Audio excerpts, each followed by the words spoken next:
Alright, I think we're all set. Are we here? We all going? Yeah, there we go. Howdy, Xavier! Look who decided to show up! How have you been, Xavier? I hope you've been well these past few days. Haven't seen you lately. Almost forgot your name. Apparently my Erdtree incubation you get is much smaller than the one Melina casts. Well, of course. She's a demigod, so naturally she gets to cast them bigger. What's poppin'? I don't know, Nardi. I had some pasta. I made the sauce yesterday and tasted it again after it sat overnight, and it's tasty. It's very good. I like it. So, oh my God, what's with all these Mesmer simps in the chat? All of you, you just like Snake Boy. I won't lie. I do prefer Mesmer's design though over all the demigods, but that's because I'm biased and I love the color red and black's like his secondary. So it's like, damn. He was, like, made for me. Oh, also he likes snakes. I like snakes. I like snaky villains. All you eat is pasta. I do not. I eat pasta, chicken, steak, basically anything that's a carb and a protein. I've been fine. Good to hear. Lana simp? I lied. I'm actually a Lana simp. You're only a Mesmer simp by association of R'Lana simping for him. Understood. Alrighty. Hey, Tyrone! Good to see you in the chat, too. Almost missed you there. Mesmer's not really the best. You can tell they spend a lot of time on it. Yeah, you can tell by how much they're, like, trying to push hard with the marketing of, like, statues and stuff. Alrighty. So... today, we are doing the ever fun task of going over all the information we have and trying to double check all this stuff in the timeline. Autistic child palette. What can I say? I detect no lies.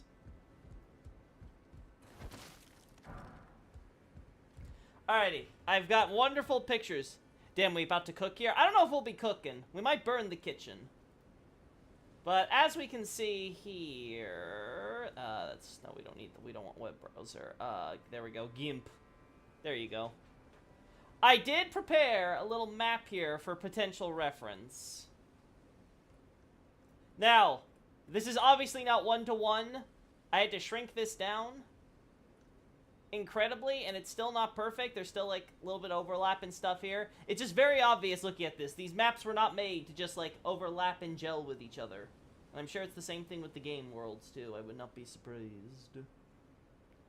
But, that being said, this does serve a purpose. If we assume that the Shadow Tree and its placement is more or less the exact same spot relative to where the Erdtree is in the lands between, we can get a rough idea. It probably just fits through vibe. Yeah, that's what I would assume. I would assume all of this is kind of like, yeah, this would be broadly somewhere here. This thing here, maybe you could stretch it out to be, maybe it would have one time connected down here to where this thing is here now, right? Because it kind of feels like it almost should. But if probably not, though. I would guess because there's also the shore here. This is probably all just like ocean and stuff, and maybe there was like something here, right? This probably, like, again, maybe this roughly curved around to where this little island with the tower is, right? And there's probably a lot more space here. You gotta keep in mind all of this rock here, it doesn't exist. It's all just sheer cliff edge and water in-game and stuff, so this map is lying to you already. The map lies to you with, like, all of this stuff where it's like, ah, look at this general... It's like, no, it does not stretch that far. So, like, this is also in water and stuff, which was probably accurate to here, so this was probably, like, generally around here-ish. And then, of course, you got this here where Mesmer's Castle and stuff is, and the Shadow Tree is, and all that. And then you have all this, of course, with the Finger Ruin. So, this was probably either an island, or if it was connected, it was only, like, through, like, maybe some of the northern stuff here. Or maybe there's some lost piece of continent that would have been the connective pieces. Who knows? But I'm going to be using this as a reference here, so we can kind of just get a rough idea. It also makes sense when you look at it from, like, this angle of just, like, generalities. Like, for example, where is it? Yeah. So, like, for example, why do they have only, Why do we only get an entire pack of demi-humans tribe with their queen here? Well, because this area was probably once a part that was not connected to Liurnia per se, but was probably close enough proximity. There was Liurnia connections, and then, like, you know, some sorcerers in Liurnia gave the tribesmen the staff and stuff, you know, with the queen sorcery and all that. So it's like, okay, that makes sense. There's probably something here where there's a tribe and they moved either to this coast by crossing the water or something like that, right? Like, you can definitely see, like, the idea they're going with to help you contextualize, to be like, okay, get it, this thing here in the west, we're giving you some of the stuff that could connect it back to Liurnia being over there. Same thing with, like, here, like, we have the Rao ruins here, and you have the ruins that are here, so it's like, you can roughly imagine there being some stuff that all connected here with that corner of the map in the Lands Between. Mezver's castle facing the ass end of the Erd Tree, yep. Yep, right here, right? So the Erd Tree and the Shadow Tree overlap about here. We can see this in the map here, when you look, right? Again, I showed this last stream we were doing this stuff here, but I got a little more accurate now. I was able to place it more or less in the middle, right? And then, obviously, for the actual game, we have the Elden Throne here, so then the Erd Tree is more or less about here, right? Like, more or less here. It's beneath this little Y shape you got here, more or less. Like, around here is where the trunk of the Erd Tree actually is, right? So we can line things up decently well. And like I said, this is not one-to-one. As I think Xavier said earlier, it's best to think of it as just vibes. If I had to guess, if they ever planned for this area to be in the base game, it was originally imagined as much smaller. I imagine that the fact that it was a DLC and they were given so much time to work on it let them, like, make it much bigger, which is partially why I think it's so empty. Because I think they spent a lot of time, they probably spent a whole heckin' lot of time just trying to, like, create this bigger, more interesting map to explore, and even though they didn't have that much more to fill it with, compared to the base game. That would be my guess. Who knows, though? Oh god, we're still having this. Oh my god. I empty the item list says otherwise. Let's be honest, Nardi. You and I both know that if this was actually like the base game in terms of item density, you would have a much bigger list per each little area. At least per each square mile or whatever unit we want to base it around for in-game distance and coverage. Alban Orc Shack, yeah. Guy's got his little shack there. Alright, so. You know what? Let's do this at America's little village. I like the BGM there. Fair enough. Did you hear what Teen Sith found out? No, I don't know what Teen Sith found out. Lay it on me. But yeah, we're gonna... Today I just kind of want to go through the different data and stuff. Feel free to pitch in yourself, guys. As I want to kind of go over... What did this DLC add for us to factor into the timeline? There's quite a few spots I found that are accessible and decent size, and there's just nothing there. Yeah, that was my experience as well, Cameron. Going through the DLC in my Let's Play, it was like, oh, I feel unrewarded. Oh, I didn't notice they had the little kind of stone things here.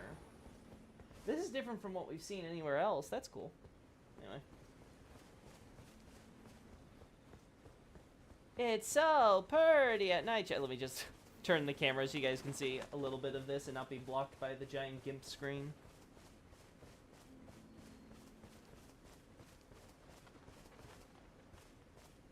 Introduce the politically correct term for the omen. They're horned men! They're the horny people!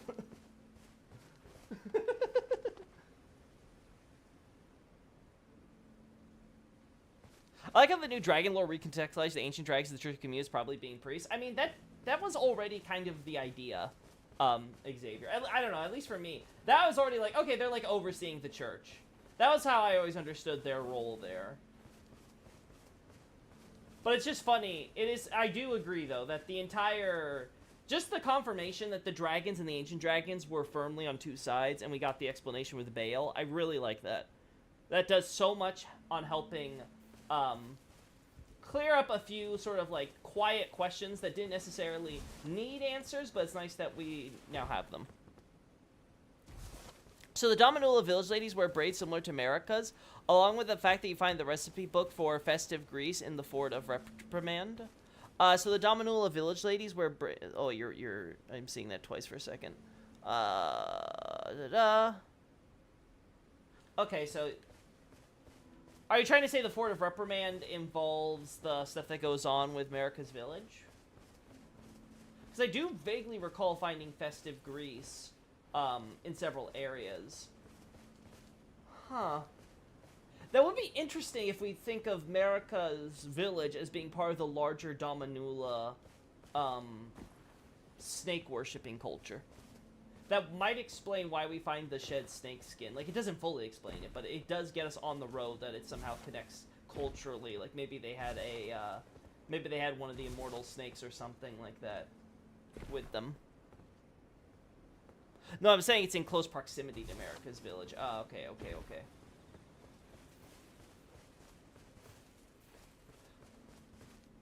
Wonder what they were harvesting runes in their festivals for. Were they specifically harvesting runes? Because the idea is, I'd have to check the description of the Greece. In fact, you know what? That's what we're here for. So let's double check that actually. Let me open up the lore tab for a second here.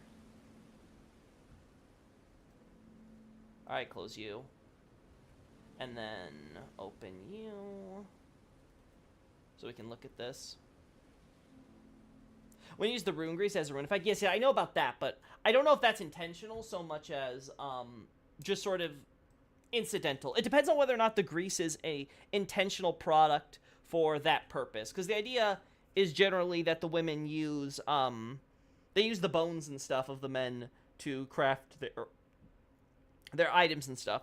Though it might recontextualize the giants that are in there that are used for like the hammer thing. So that could change things. Oh god. Let's wait for it to load. Yeah, I'm not sure if the gathering runes part is important, because the idea seems to be generally because they're made of body parts and stuff, the body parts naturally attract runes to them. Like, for some reason, it seems like bones are just built that way in order to retain and keep souls. So naturally, because a rune seems to be part and parcel to a soul, it seems to keep the, it sort of takes that essence, right? And absorbs it from the environment when we kill someone, right? Because then there's a loose rune which can be absorbed from the body, right? And we get a few of those when we slay someone, but it seems like our body, our bones, whatever exactly is the draw, seems to do that even more so, obviously, when we're using the grease then, or any of those weapons that are made strictly with those bones. But yeah, maybe I have to now go back and look at that culture and see if there's if there could be something connected to the snake worship and the gathering of runes.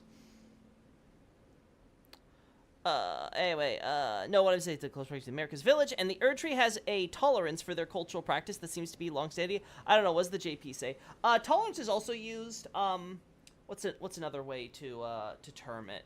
Oh, I forgot how I translate it. Let me look this up. There's another way I termed it, which I think captured the full lexicon, but let me double check. Festive Greece, I think it was. Yeah, okay, let me look at this, right? And it makes very explicit references there, so, it's an old folk custom, so yeah, okay, yeah, overlook, that's the term. I was like, yeah, so it's the idea of, like, you tolerate, you overlook, you know, you're kind of like, you look the other way, right? Like, that's sort of the connotation it has, right? It's sort of this idea that, you know, you give your tacit approval, right? Like, you get me? Like, it's like, you know, okay, like, we're not gonna, like, say that we're okay with this, per se, but, you know, we're not gonna stop you if you do it. Maybe it has something to do with Marika's hammer as well. It could be. Again, We know that the other villages, at least as far as we can tell, the other villages don't have Newman in them. So this may be just a thing where you have a bunch of Newman who may be connected to the Rao monument. Right? Because I don't think it's an accident that we have a shaman of where America comes from as a Newman right near the Rao ruins. So I wouldn't be surprised if these are descendants of Placky's god or whoever was the god here, potentially Newman god of this ancient civilization, and then like they just kind of like set up a village nearby after the catastrophic collapse of their culture. Hey, water enjoyer, welcome to the chat.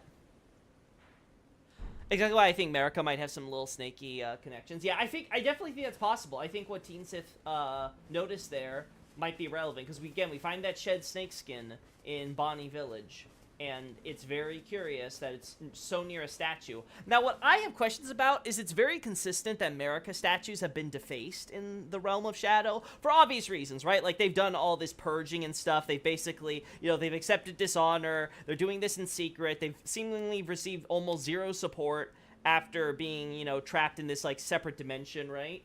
And then America ends up breaking the Elden Ring and destroying everything anyway. So it's like, what was the whole point of what we're doing, right? So it's understandable that there's a lot of people who might, destroy her churches, deface her monuments, right? Like, I can understand that, right? But then what's with the statue that's similarly defaced that's used for the Grand Dam up here? That would be my big question. Look, I don't think that was a statue. I'm calling it a statue for the sake of simplicity. It's probably supposed to be a corpse. I noted that it looked like the clothes, at least, were separate from the body. That's definitely, like, dendrified. Turned into a tree. Right? But then you get the headless version of this one, so... I don't know if that's supposed to be, like, a monument modeled on this one, but it's supposed to be America. Or if it's, like, just a thing where it's supposed to represent, I don't know, a separate body for America. Maybe America's a body hopper. Who knows? Like, there's a lot of questions I would have.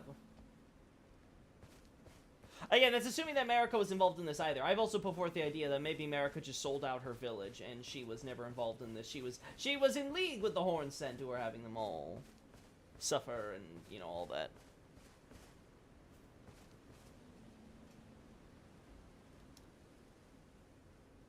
Alright.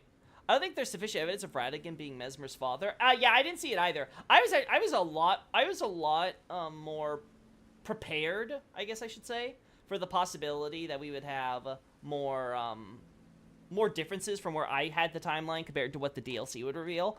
But it really didn't change anything. At least with my timeline. And that includes where I would place, like, Radagon as being more likely a later creation than something that was with America from the start. But I think it's still an open question on Messmer's parentage. I think someone put forth the idea that maybe it just has to be his red hair is just because he's associated with fire, similar to the fire giants, right? That just has an effect on your hair, similar to how America has that, radiant golden hair, and she also has, like, the Elden Ring as a god or whatever. But again, is that really the case, or is it that he's secretly, America and Radagon's love child from before, they were even officially married? I don't know. I don't know, I personally can't see America going as far as she did in her power grab just to screw over her people. Like I said, I have to analyze it a lot deeper, so I don't know which scenario is more likely. That was just one of the impressions I had where I was like, Especially when it talks about her confession and stuff, I'm like, what is she like confessing? It's like, oh, this terrible civilization that screwed all of us over, I came back and purged them later after the fact, after they did all this stuff to help me. Like, I don't know. That doesn't seem like the type of thing you would confess over there. I don't know, again, who knows? The best evidence I can offer for Radagon being Messmer's father is 1, red hair, and 2, his theme/main theme being in his song, but that's about it. I think the song thing would be cool if it's true, as far as, like, him being Radagon's son there. Personally, I think the best evidence that you didn't mention there, Xavier, is that his body seems to be cursed, right? And we see this, of course, happen with, uniquely with, Miquella and Melania as well, right? So if we want to believe that these aren't the first cursed twins that America and Radagon popped out, that the same thing happened before with Messmer and Melina / Glowmite Queen, whose obvious sister, then Maybe, but there's a lot of questions that begs on top of it. So again, like I said, I don't think there's anything too strong yet. Someone would really have to think through the reasons about like why all this is happening. Then, if Ratigan, like why did Ratigan America have kids in the first place? Was it just a whim thing? Like, was this before Godfrey even? Because if I recall correctly, I don't think Messmer's ever identified as a demigod in game. I can't remember if I ever found it mentioned in the Japanese version of Miyazaki's interviews. I don't think it was, but I have to double check. The original sin, America fucked the snake.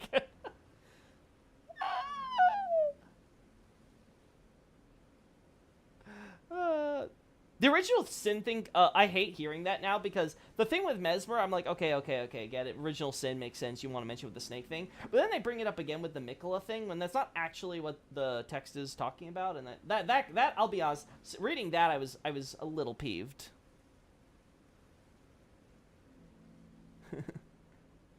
And back to being wrong about lore and piss you off. Anyway, everyone who disagrees is wrong. There we go, Tyrone. You're in the right mindset.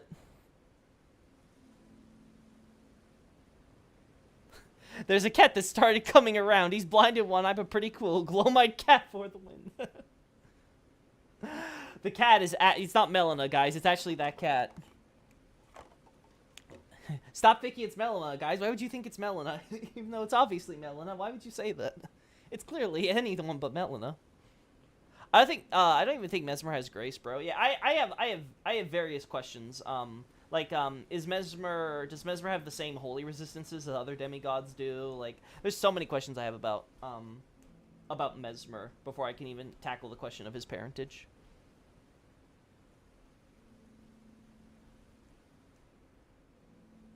Red hair might actually be a Crucible thing too, hence the red bears. Yes, the Crucible thing does involve red. We've seen that consistently, but it's not exclusive to them, right? Like I said, Fire Giants, we see a similar thing. And we also, of course, like I said, it could be with Messmer, could be another example of that. So, at Ratigan's obvious. Ratigan may be a different scenario, because again, there's the idea of it being a giant's curse is put forth, though again, what that means exactly is easy to debate. And then there's also the question of there's also, like I said, the question of if when exactly was Ratigan came to be, because that would definitely narrow down the scenarios of why he has the red hair as well. According to the wiki, Holy is his weakest elemental stat, 0%. Ooh. Also, if we go based off his snake form, his eyes could have been blood red. Yeah, I could see that. I could totally see that. Yeah, the thing with, the only thing we really know is that Messmer is Radahn's older brother. So, which, again, doesn't tell us much, because Radahn is pretty late among all the kids, right? Like, it's like, God, like, who else is older brother? Probably Godefroy, Godwyn, Melina, like, yeah, you have, probably Rykar.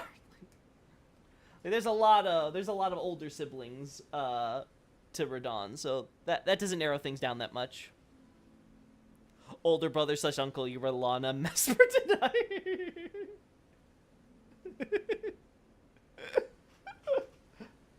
Guy's brought up, he's like, hey, I know your older brother. Oh, really? And then he hears the story, he's like, oh, I'm his uncle. You're what? He only has 40 fire resistance, which is surprisingly low. Comparative to what? It depends on, like, other bosses. Like, what would be a boss we would consider has high fire resistance that you'd expect would have that high fire resistance, right?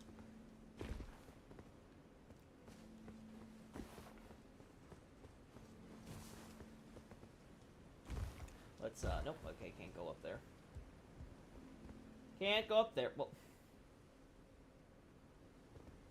Fire Giant and Moog have 80. Okay, yeah, that definitely then sounds relatively low for a guy with a giant flame snake. But to be fair, it's an abyssal flame snake. So who knows? It might be like abyssal, you know, greater will, I don't know, outer space darkness flames or something.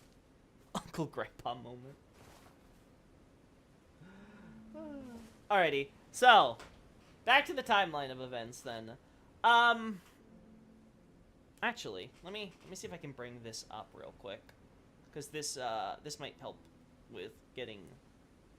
Let's bring up good old Faithful. Where is it?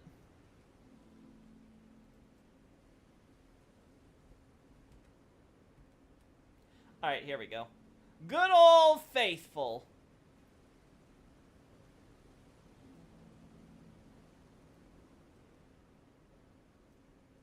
Is this gonna... Oh, I think I have to open it again.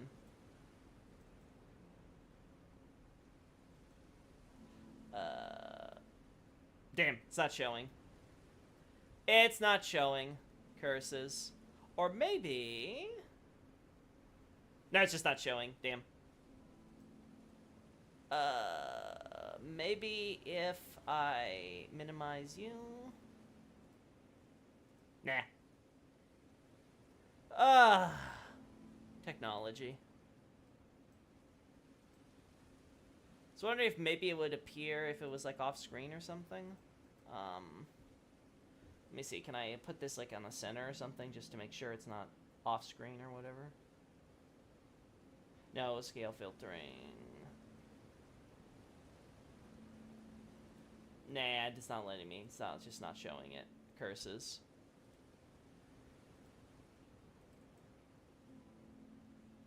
What if I try to change it, though? Transform, hide and mix. Ah, damn. It's just not letting me show it. Curses. Oh, well. I thought Gaius's remembrance said Mesmer was like an older brother to Radahn. Okay, no.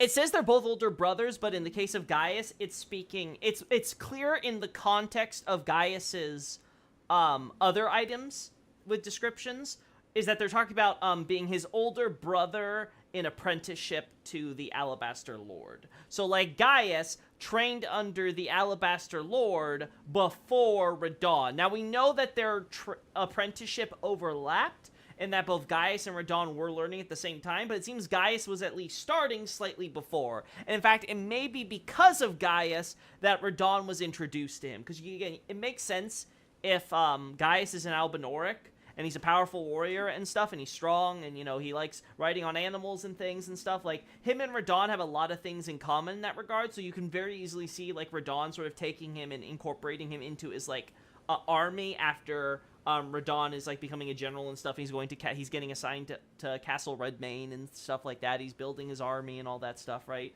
We also know that Radahn was doing this stuff early enough that, what's her name? Freya? She is, which, by the way, is not the same as the Duke's Freya from Dark Souls 2. It's a different name in the Japanese. That one was, if I recall correctly, Fredia, and then they changed it to Freya in the localized version. But this is talking about, like, the actual, like, Norse mythological character here. Just FYI, just a side tangent.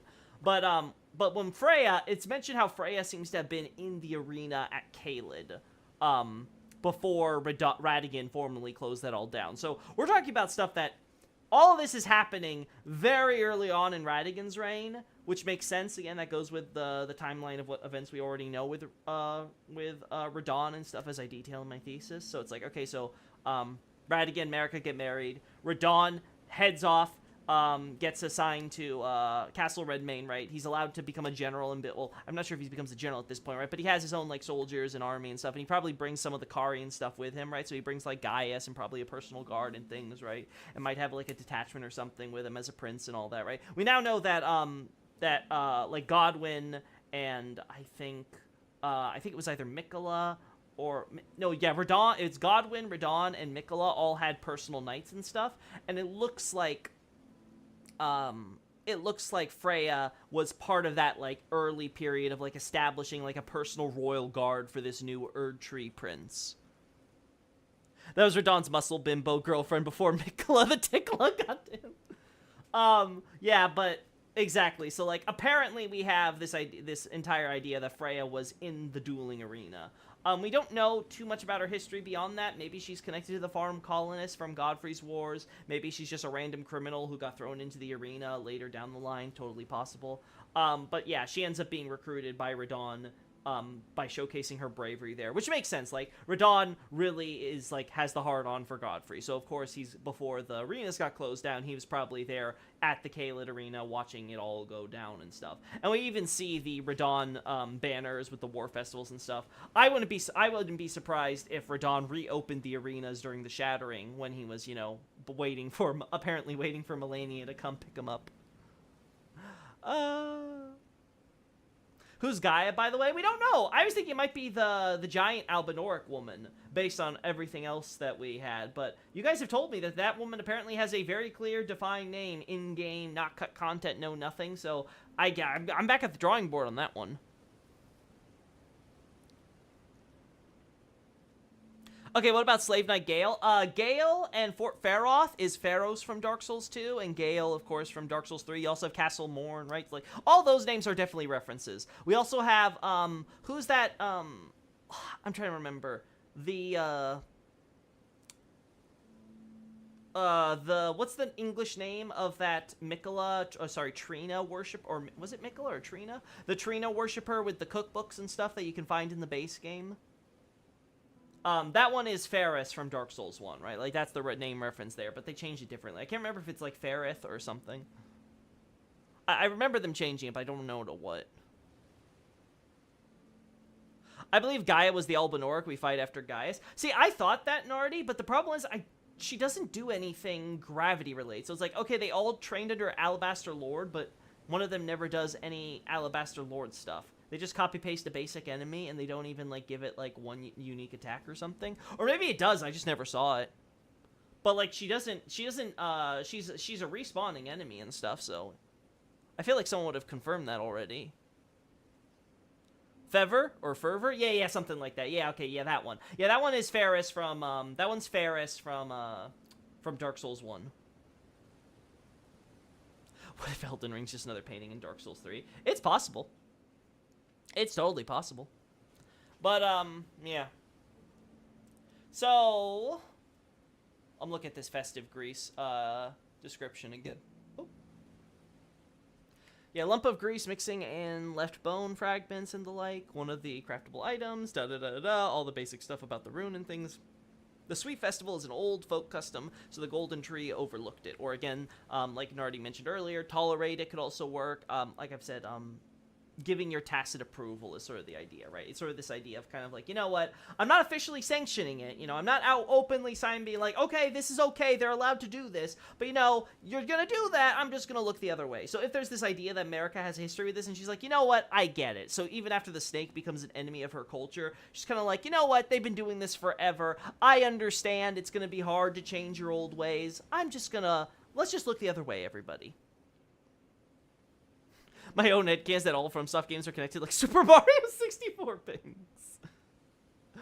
Oh, God. I can't wait for them to come out with the compendium explaining the timeline of how all the Souls games are all connected. Don't worry, guys. All those crack videos trying to tie all the games together into one cohesive universe, they're all gonna pay off one of these days. Yeah, but the suite referenced in this description is the same one that was not localized for stuff like the Festive Hood. Actually, let me see. Can I find Festive Hood?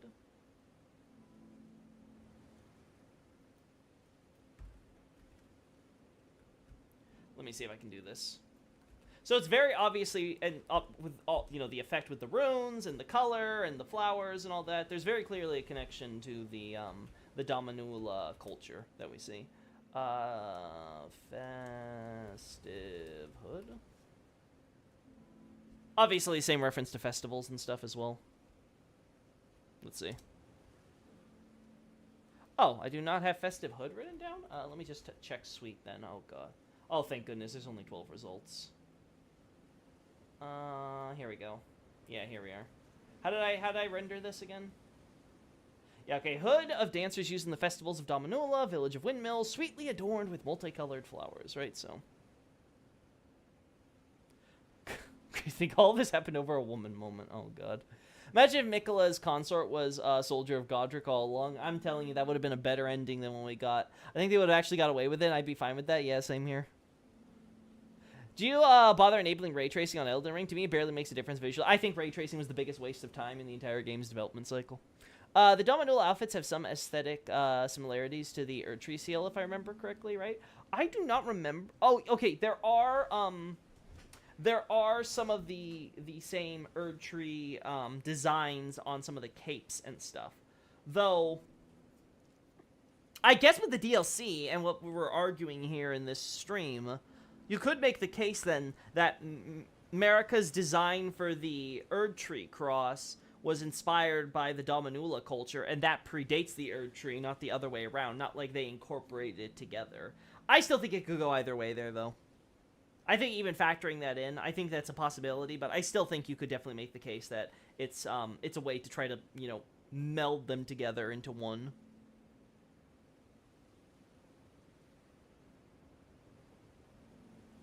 I still use Riva Tuner, externally cap the game at 60. It helps frame times. I just need to get my new PC all set up already. Move that my SSD into there, and then start using it for this stuff, because I am so done with technology limitations for the things I can do with these streams. Oh yeah, make sure to remember that the younger Dominula ladies have higher holy resistance. That's something to definitely keep in mind. Granted, if they're eating people and they're getting all the runes and stuff, that might play into it, but I assume it has to be something else. Eve enters the chat. Alright, so in terms of Marika's village, I don't know if we have a good timeline on when that started, but like I said, it could be that it was established after the fall of the ancient civilization, which a lot of people like to call, Rao, if I remember correctly. Though, the JP name might be instead intended to be, like, Lauf, or I don't know how to pronounce it, but, a Norse word for leaf, which makes sense when you consider, like, the Church of the Bud and all that stuff. Alright. Oh, I'm using the wrong controller. Whoopsie. Ruh-roh.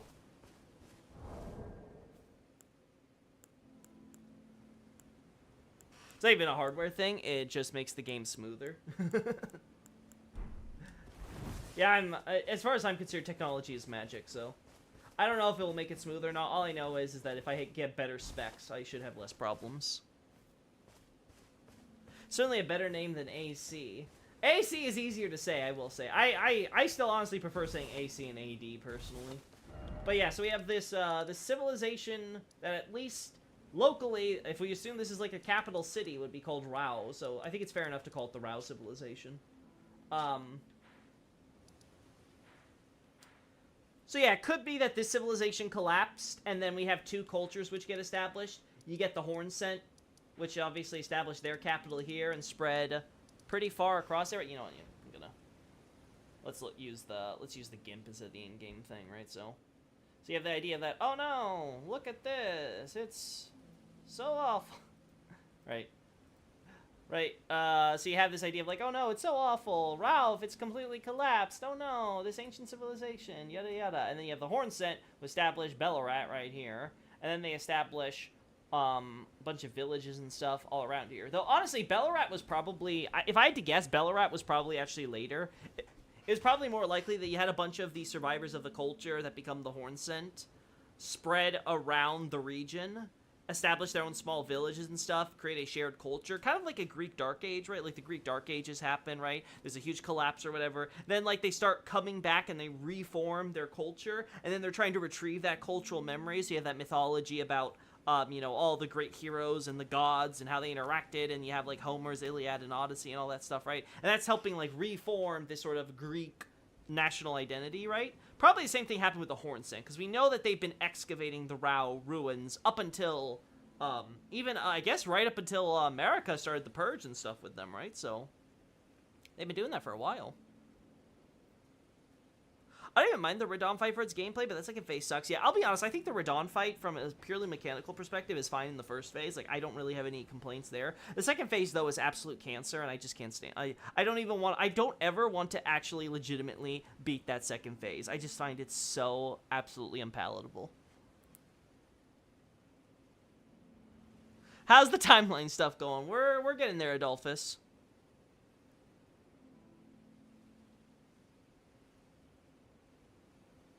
Do you still not like, Buck Broke Radon? I still don't. Yeah, I definitely don't.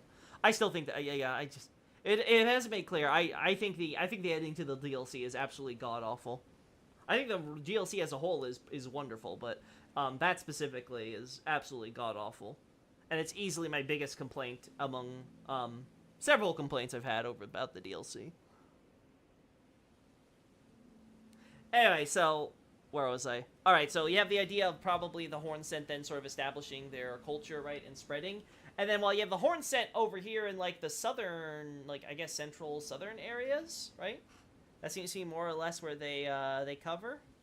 At least like up until like Gravesite Plain, right? Like the at least up until like the Cerulean Coast and stuff like that.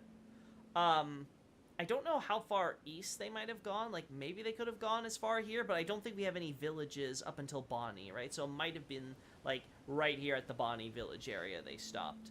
But eventually they seem to have reformed their culture and established Belorat as this whole tower thing, and they've been researching the old ruins themselves with their excavations up until Marika's purging them. So they definitely were trying to understand their own history and culture and stuff, which goes into this idea that there was some sort of catastrophic calamity that led to the destruction of Rao, which may be connected to rot. Who knows? They do apparently find the bud that is a divine...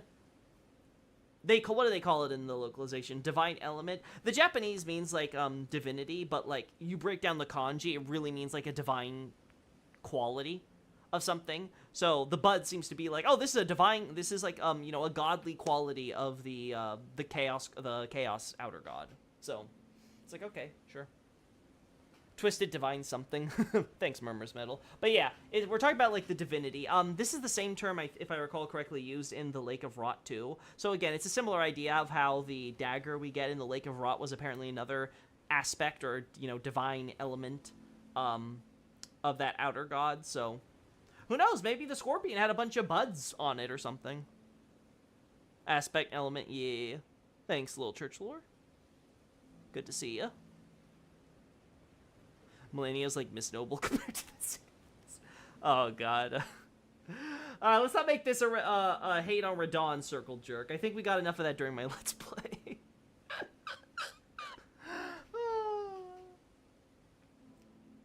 Ay, you guys. You're gonna be the death of me.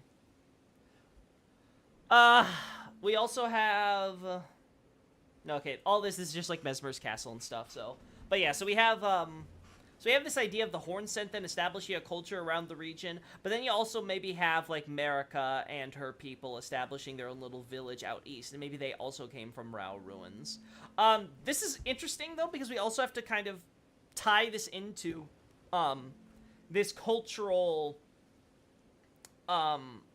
overlap between Altus Plateau and the area that becomes Shadu Altus. I talked about this in the last stream, too, is that at least my impression reading the text is that Shadu Altus seems to not be, like, the name of the region forever. And the way that it's described, it wouldn't make sense. It's like, okay, Marika has this control over Altus and stuff, but then she invades a land that she hasn't had control over, even though it's also considered part of Altus. So it seems like the Shadow Altus thing seems to be something that Mesmer and his forces did after this became the Realm of Shadow. They're like, you know what, this little highland plateau area, this will be our Altus, right? This is going to be, you know, there's the Shadow Tree here, so just like how we have the Erd Tree, and it has the altar plateau, we have our altar plateau, right? This is our altar.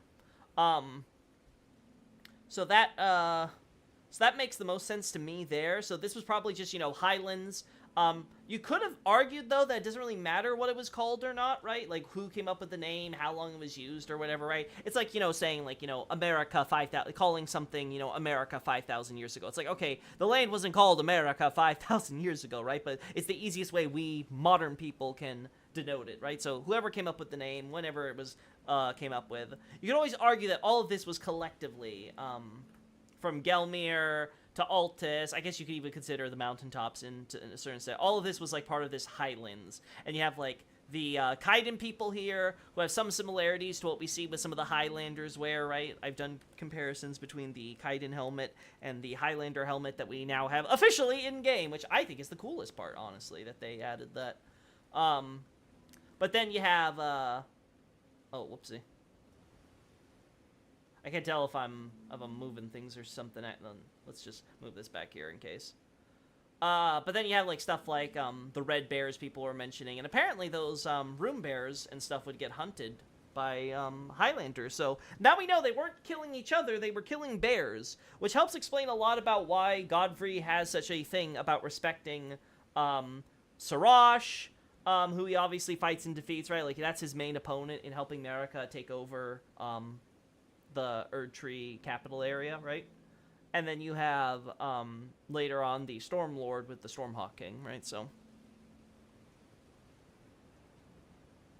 I actually like Radahn more as a character now. The Remembrance suggests he was as kind as much as he was strong. Yeah, personally affable. That's pretty consistent with what we have for him in the base game, though, so I don't think that really changes much for me. Yeah, the bears also have Earthshaker attacks like the warriors, which is fun. Yeah, so all of that's really kind of tying together. I also noticed my Godric thesis has gotten a lot of popularity lately. Like, the other day, I was, like, looking at the website, because I haven't checked the stats for weeks, chat. I've been, because of the DLC and stuff, like, I'm playing it, like, I'm not paying attention to what's going on with the website. So, like, I checked on it today, I'm like, oh, wow, I don't know why this shocks me, but my articles have been a lot more popular after the DLC, like, after, you know, it's a little dip when the DLC, like, playtime is, but after that, it's been going up, up, up, and, like, Godric is one of the leading articles, and I think I know why now, because, in retrospect, the analysis about, like, sort of Kenneth seemingly to gather a bunch of, like, Tarnished who are, from the Badlands and stuff, and have that Godfrey, you know, culture in them, and you have the Mistwood with all its bears and stuff there, and there's signs that the Mistwood may have, the Mistwood ruins may have lured the rune bear who is currently sleeping in those ruins there, perhaps unintentionally, because there's the beast lure cookbooks and stuff that we can get there. So the idea, it would be really funny. It is definitely seemingly sort of prescient, that analysis, now that we have this idea that, oh yeah, no, this whole idea of, like, luring out and trying to hunt these big tough beasts and stuff. Oh yeah, that was that's actually part of the whole Hoarah culture there. But yeah, so we have this idea of Earthshaker being, like, a key focus of the barbarians, and especially Hoarah and Godfrey, right? And now we have this idea of, like, sort of tying it all together with, oh, that's not what I want to look at, with what we see here, right? So I think we get it here, and a little bit here, and maybe, like, somewhere in the Fissure area, where the lower section of the ruins are. I'm not sure how far and extensive the bears are. One thing that I noticed, though, I was thinking about this today, I don't think, correct me if I'm wrong, chat, I don't think we see a lot of bears in Altus proper. I think the only place where we see rune bears, at least a rune bear, maybe normal bears, and I'm forgetting other areas because they're so minor. But I think at least with rune bears, we only see them at the Ariza, section on Altus. Am I wrong there? Like, isn't this the only place we find a rune bear and a bunch of smaller bears? At the Ariza, Side Tomb, and Hero's Grave? Because if so, that is hilarious. They hunted them all, obviously. This rune bear here came for revenge. He's like, I smell the blood of the people who killed my kind. I shall have my revenge. Do the red bears still have draconic eyes? I don't think they have the Gravelstone on their chest. Did they ever have Gravelstone on their chest? Let me check with rune bears. There's also 2 of them in the underground tree place. Okay, so at underground, okay. Though that might be... That might be a little different. Oh, no, yeah, there are, like, little, gravel scale things. Cool.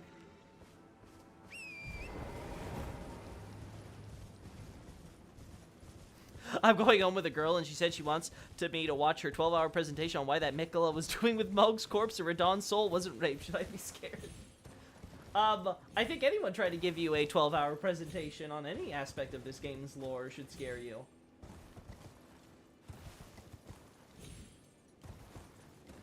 Don't worry, guys. My stream will not be 12 hours long. This will definitely end at 2, so you have no reason to be scared. Be funny if rune bears teleport to kill AFK's farmers and steal their runes. Listen, rune bears are already cancer. We don't need to make them any worse. I wonder if the bears with Earthshaker attacks used to be Highland warriors. Oh, so you think there might be you think it might be kind of similar to the worms, right, with Dragon Communion, something similar with the bears. I want to say no because it's mentioned that red bears do get hunted, and then the people start, like, you know, you have, like, Red Bear and stuff who, you know, actually, like, you know, he starts acting and thinking, like, I am a bear! So, I don't think so. I'd be fucking terrified if she's justified Moog's corpse being used like that. Yeah, I always like to make the sexy jokes for stuff with the demigods and stuff, even though, yes, obviously it's technically different, but yeah. I think we can all agree that, Miquella does not have any respect for the dead, that's for sure. He's like, oh, my half-brother's corpse? Okay, yeah, we'll just throw my future husband's soul in there. No biggie. Though again, from a design perspective, I still think it's disappointing. So regarding these Morn Clan graves, do you think they might relate to Rao in light of these spirit stones in their culture?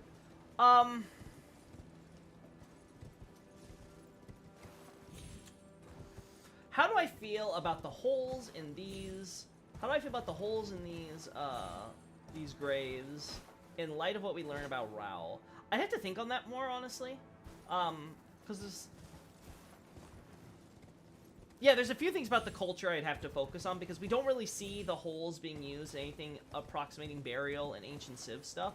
But to be fair, we don't really see much in the ways of burial with ancient Civ stuff, period, so... Maybe there could be something there. Yeah, I'd have to just think about it more. Because I don't think I know it. I don't think I've thought enough about the sprite stones, right? Again, the localization says sprite. It's really about spirit. It's the same term as phantasms, from Bloodborne. So it's like, you know, they're talking about like ghosts of the dead, really, not really, you know. Or at the very least, they're talking about some sort of spiritual entity, if you want to be, like, because this is a fantasy series. So, if they're at least talking about some sort of spiritual entity, so not necessarily, like, a fairy type of sprite. Do you think Radahn agreed to Miquella's plan willingly? No. At least the JP text is pretty, it's pretty clear that, that Miquella is the one that's, forcing this upon Radahn from above, on high.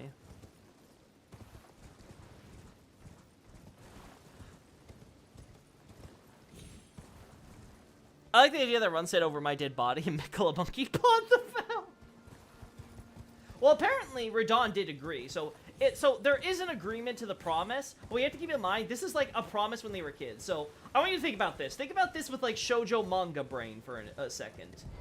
A little kid, your little brother, as a child, like imagine that this was imagine this was the first chapter to a yaoi manga, okay? Let's think about it this way. Right? You have this little kid. He's like, I don't know, 5 or 6, right? And you pass by him, and he looks up to you, right? You're like, you love playing with him. He's a good brother. You're an affable guy. You're like, and you like have him on your shoulders because you're big and strong, and you want to like have him where he's like, you know, riding on your shoulders, go to ride. He's like, wee, wow, woo, and then he innocently asks you, because apparently he already knows he's gonna become God in the future, and he's like, will you marry me when I grow up, right? And you're like, aw, that's cute, like, oh, you know, he's thinking about, like, making me his king or whatever, and he's like, you know, I've always wanted to be, you know, the Godfrey in a relationship or whatever, right? So Radahn's thinking, like, okay, yeah, sure, kid, when you grow up, I'll definitely do that, and you become God, right? And then, the thing is that Radahn probably forgot that promise, because, you know, it's just a cute little thing kids say, but Miquella didn't. Like a yaoi manga, sir. I'm just saying, like, think about that, like, have your like fujoshi, okay, maybe shoujo manga brain wasn't the right term, but like, okay, have your fujoshi manga brain on for a second, right? Just think about this with like a rotten soul, and just imagine that you have this cute little like star where it's like, oh, the cute little kid who kind of looks like a girl is like asking like his big brother to like marry him when he grows up, and he like innocently says yes, and he forgets the promise, but the little kid doesn't forget, and what you know is like it's like 20 years later or whatever, and suddenly he's still trying to hop on him and make good on that promise. That's basically what Miquella is. He's like being like, hey brother, do you remember? Of course Radahn doesn't remember. He doesn't care. He wouldn't be going through all this shit in the Shattering War if he remembered and he was still up for it, right? But you know, Miquella didn't forget, and Malenia's gonna make sure that he does good on his promise.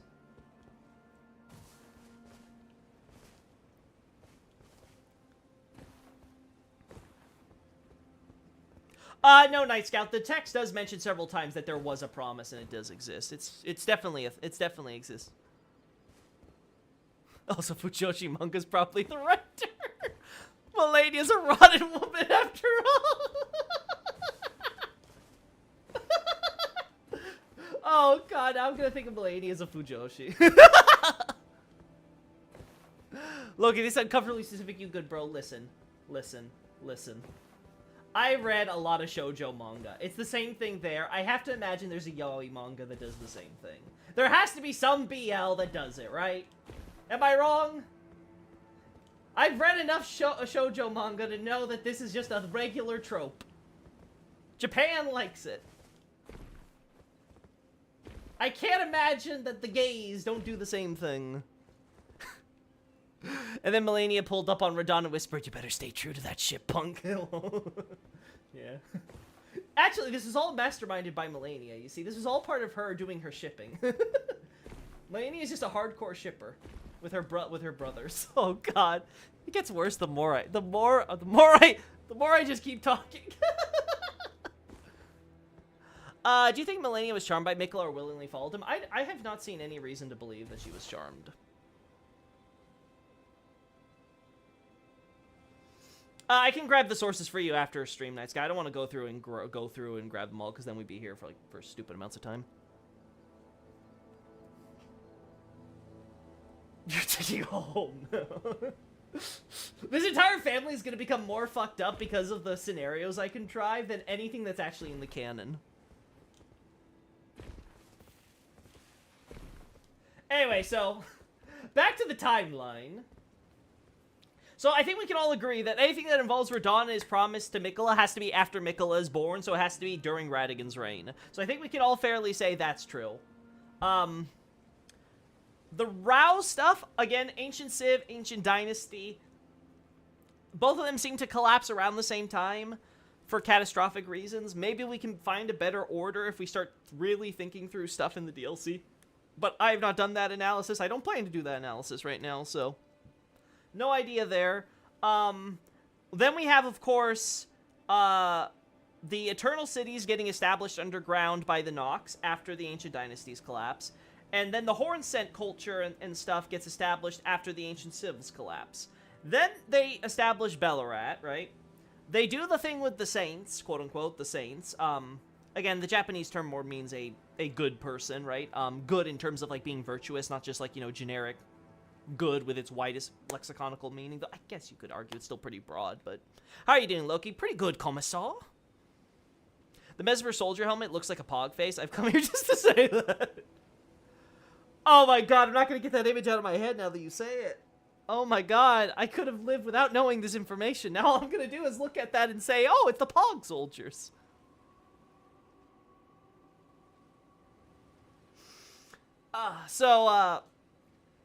Okay, so we have that going on. Again, the village, maybe Marika's village was also established after the Ancient Civ collapse.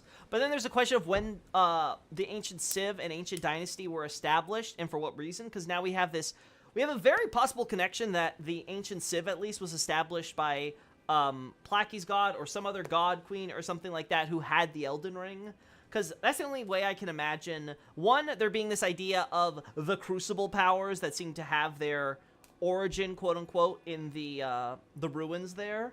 And then you have, of course, the Hornsent, who are using gold and barbs and stuff. And then eventually, you get Marika with the two fingers. And seemingly, we now have confirmation that the two fingers are the source of the seed, which ultimately created the Elden Ring. Though the exact circumstances of how all of that played out is still not 100% clear to me.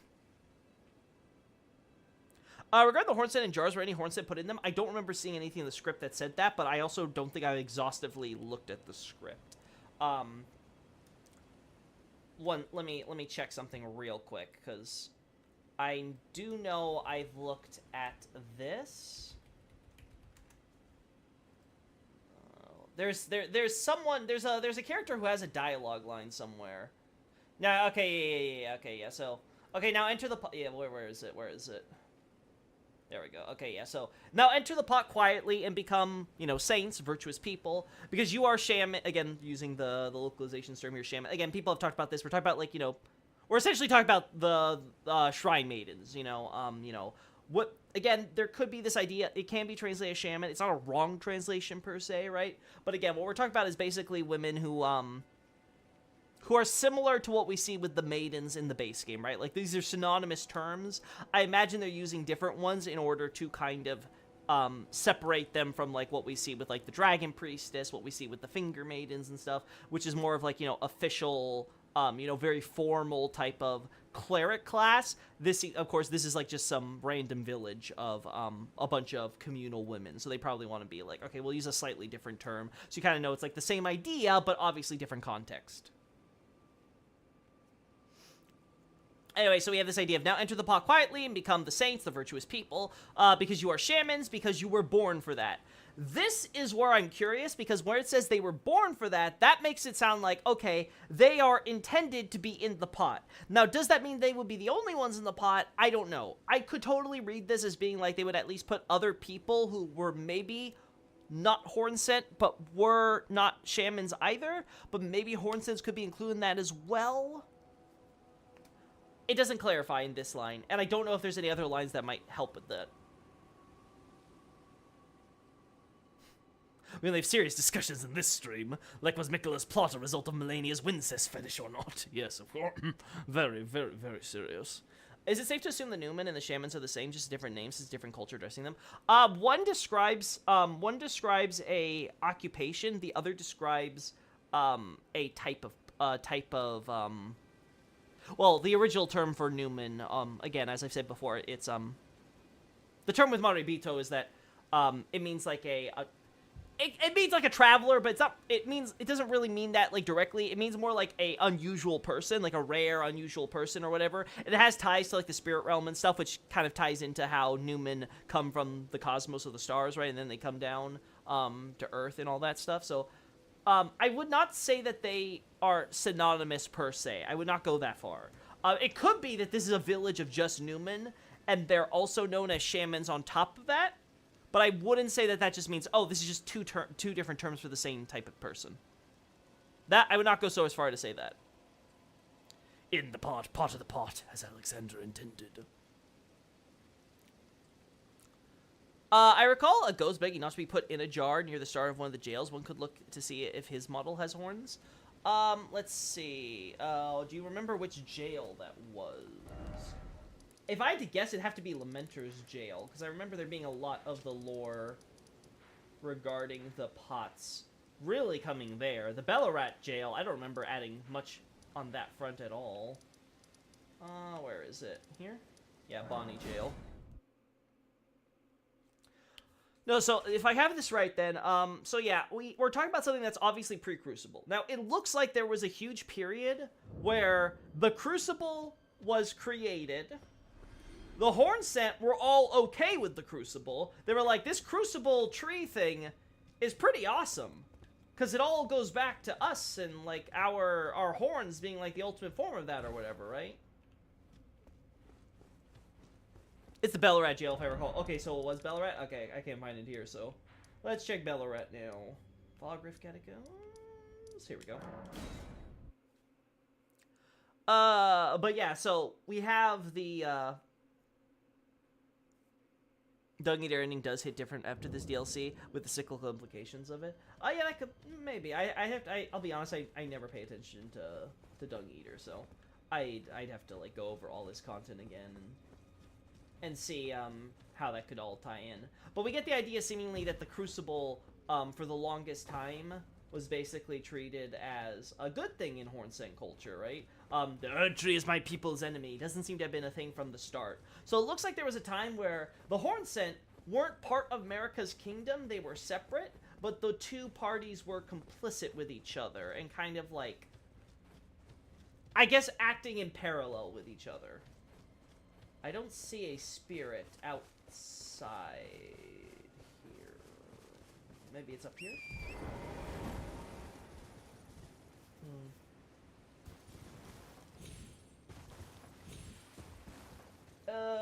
is it in the actual jail, or is it one of those things where we have to go a little farther outside of it? Maybe it's over here. Not seeing it.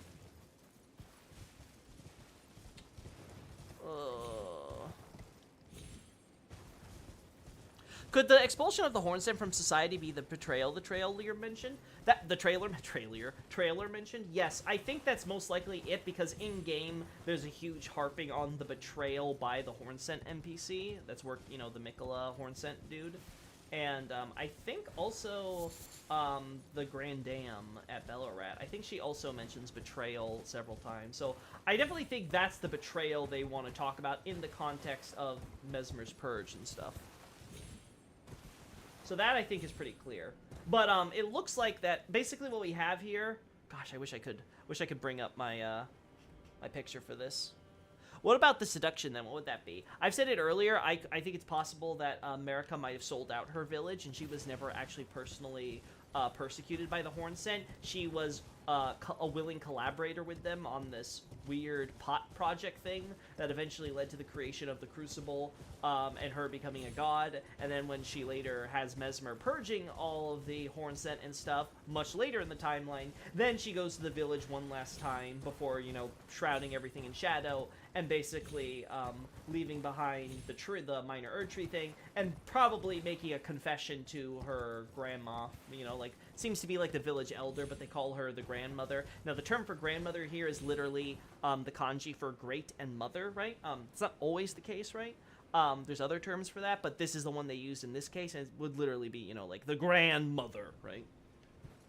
But the point is that basically whoever, like, the village elder or whoever this grandmother figure is exactly, it seems to be that probably I think she was the one who's at that point confessing, like, yeah, grandma, I might have sacrificed you all for this whole becoming a god thing, and now I'm gonna cover it all up along with killing all these people that I'm no longer working with. So think about me like, you know, giving you some justice maybe. But again, as the item description itself says, we don't know exactly what she confessed or talked about or da-da-da with her, so I don't know if that's the case either, because again, I still have to investigate the possibility that Marika was among those persecuted or what have you, so again, it sort of depends on who came up with the plan. Was it the Hornsent first, or was it someone who was working in collaboration with them that came up with this whole use the shaman saint thing?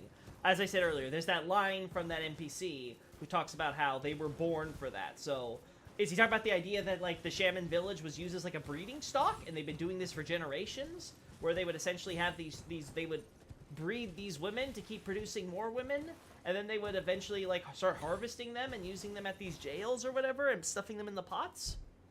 I don't know. Again, I feel like I'd have to look into that more. Oh, is this the... No, that's not the NPC, damn. I'll just say, but I have my wisdom teeth removed. I need some rest. Enjoy the stream. See you, little church lord. Be safe, okay? Seriously. Wisdom teeth getting removed. I understand that's painful.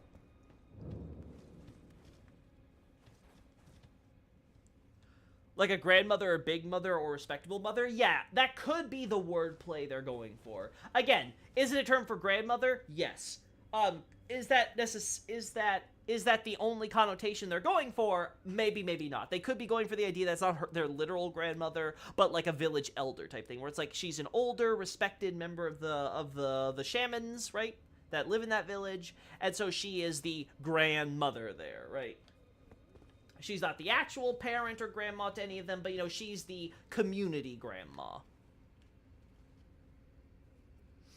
I think the seduction could have been the lust for revenge, causing her to go god mode. But then there's the problem, Nardi, of the huge gap between her becoming a god, seemingly using their tower, and creating the Erdtree and the Shadow Tree and all that, and the actual purge, which seems to happen much later. Because we have, going alongside that, other events we have to also factor in. One, the giants have to definitely be dealt with by this point, because the Furnace Golems have the giant heads on them, and I think no matter where you want to put the event of Messmer's Purge on the timeline, it always has to happen after the events of the Giant War. You also have going for you is just generally like a developed crucible culture, a developed nobility and stuff, so you have to have the Erdtree capital already in existence when Messmer's Purge is happening, because otherwise why are all these noble families caring at all about these people who are going off to do this dishonorable quote-unquote purge? You also have the fact that one of the soldiers who left his noble family to go join Messmer in this purge, his captain of the Black Knights, he's all gung-ho about Messmer, but then he learns Messmer's a snack, and then suddenly he decides he's got to rebel. Like, he betrays, like, literally everything in America's Holy War or whatever, and betrays Messmer, all because he turns out to be, he learns, oh my god, this guy's a snack. So that means this has to at least happen after the betrayal, the treachery of the Serpent of Gelmir and stuff, right? So all that has to have happened as well. So, like, you have a lot of stuff that has to happen between Marika actually creating becoming God, creating the Erdtree as the Crucible, and all the cultural stuff that has to be developed and built up around that, and then deciding, you know what, I'm just gonna go and get my revenge by purging everybody. So yeah, I don't know if that alone can explain the seduction. Like we call Priest Father. Yes, though it has to be understood with Japan, when Japan uses the term father, like, say, Father Gascoigne, they're using an actual term that would mean, like, God, holy, divine father, right? Like, this idea of, like, or I guess, Ariandel's another example of this, right? But it's the idea that they have a different title for that than how we would say it in English, right? But yeah, similar idea, right? They may be going with this, Miyazaki may be going with this idea of taking, like, the reason he chose this term for grandmother is because you can break up the kanji to mean, like, a great or grandmother, and the idea that she's, like, an elder figure who's, like, you know, taking care of everybody else, whether, you know, she's, you know, your actual mother, your grandmother, or she's, like, you know, just, like, some, again, like a stranger, right? Again, we're talking about, like, a communal shaman village type thing, so things are probably a lot more, what's the word? A lot more, I guess, like I said earlier, communal, mixed, you know, like, not as, you know, strictly rigid and hierarchical on being, like, you know, you have your nuclear family, my nuclear family, and we don't really interact with each other type thing. Yeah, Andreas. Could be the Serpent's a traitor for being Malevolent Force tormenting Messmer after his flame, but America gave decree without telling the outright truth at the time. Yes, that would be the presumption, that, that when Marika is sending Messmer, like, he's supposed, the goal, allegedly, is that putting Messmer in the Realm of Shadow is in a part to hide away all this stuff that's going on with him. I have to imagine that the only reason why she suddenly has this concern about Messmer after he's all grown up, and apparently been witnessed by R'hllana, because she's so smitten with this person that she's never actually personally said hi to before, that she's, you know, going up and being like, I'm gonna join a crusade with him, please let me join Marika. Close-knit, yeah, that's a good way to frame it, Xavier, right? But yeah, so you have essentially a, oh god, the frame. You know, I'm not doing this, chat. I don't know if this NPC is here, but I do not want to deal with this Belorad jail frame rate again. God, I need that new PC.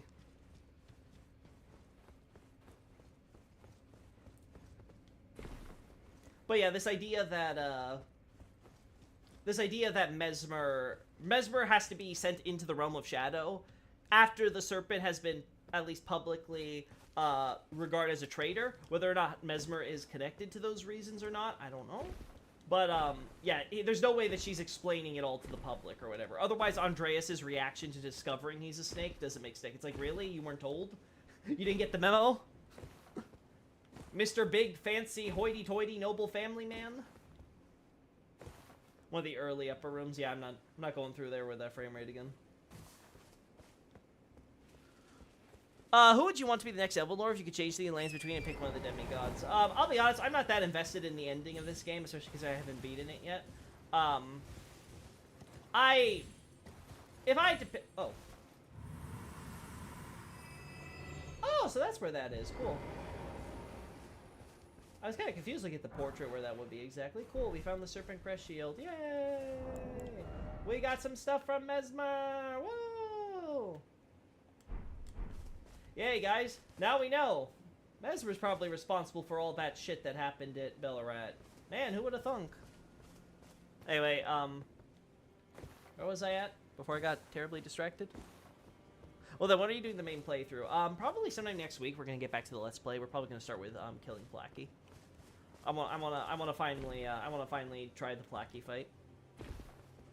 I'm not talking about the actual. I didn't mean like fanfiction. I know what you mean, Tyrone. I'm just thinking about like I'm not invested in like how the story of Elden Ring ends in terms of like how would the Lands Between story best close out if we could put a bow on this little tale. I feel like I don't really feel like any of the demigods would do very much better than Marika and how it's been governed, right? Maybe they would do significantly worse, but I don't know. I guess Radahn might be, like, kind of, like, the coolest person to, like, do it. But, like, I don't know. I feel like he's so big on, like, combat and stuff, he might just make things, like, really bloody and, like, mercenary in that sense, where, like, everyone's out for themselves and trying to prove how they're better than everyone else, so maybe that wouldn't work out so good. But, you know, Mikkel also talks about how he's kind, so maybe, I don't know.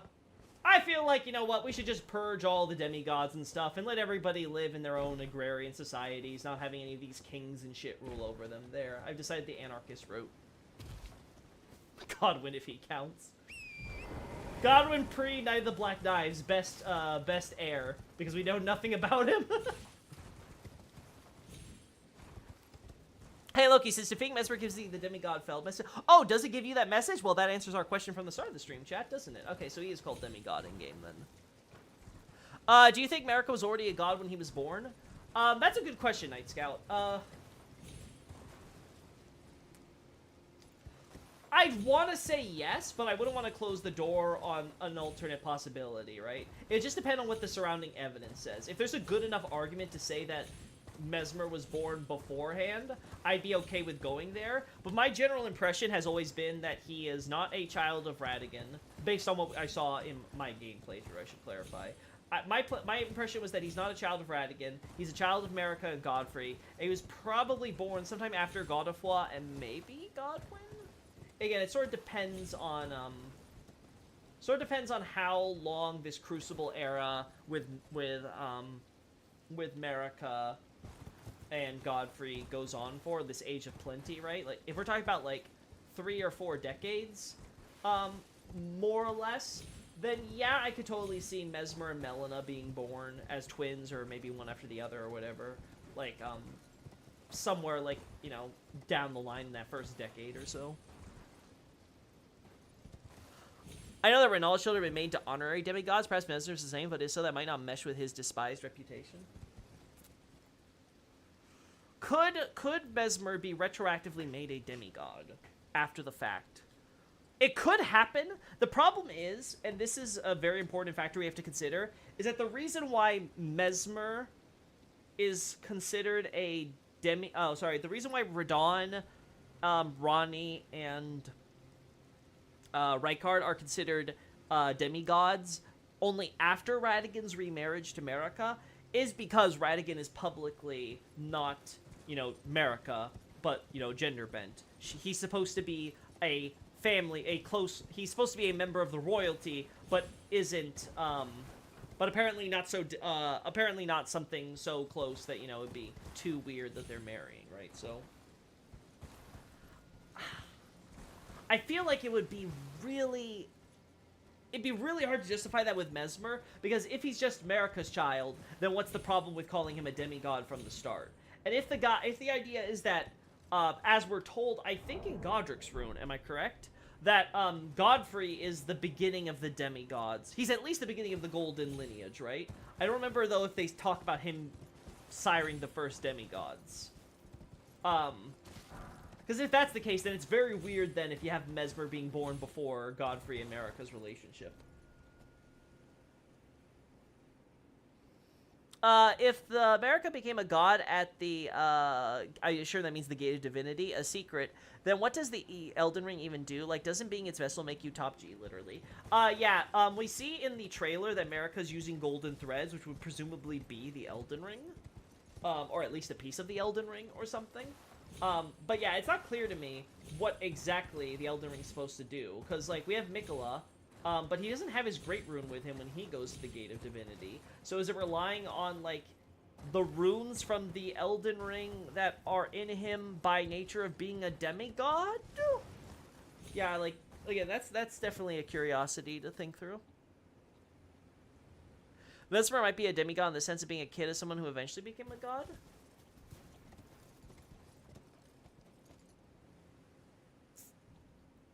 Someone who eventually became the god. Again, that's sort of that does create a problem though, because then what's the issue with calling him a demigod then? Anyway, right? Because like, okay, Marika sires him before she becomes god. She becomes god. Then she makes him a demigod. I don't see what the problem would be there, right? Like, I don't see, there's no like familial issue there. And then it would beg a question of why that would be such a, why couldn't they just announce then that he was a child of Godfrey or something then? I guess maybe he was too old at that point?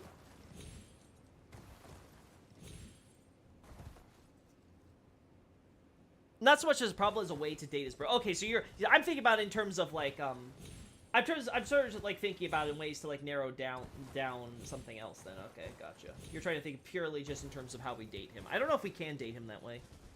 I honestly think we'd have to just do our best inference based on stuff like his hair, when we know he has to be an adult by, and stuff like that. I don't know, I feel like, let me double check the Godric rune. I know it definitely says golden lineage, but what do we have on demigods?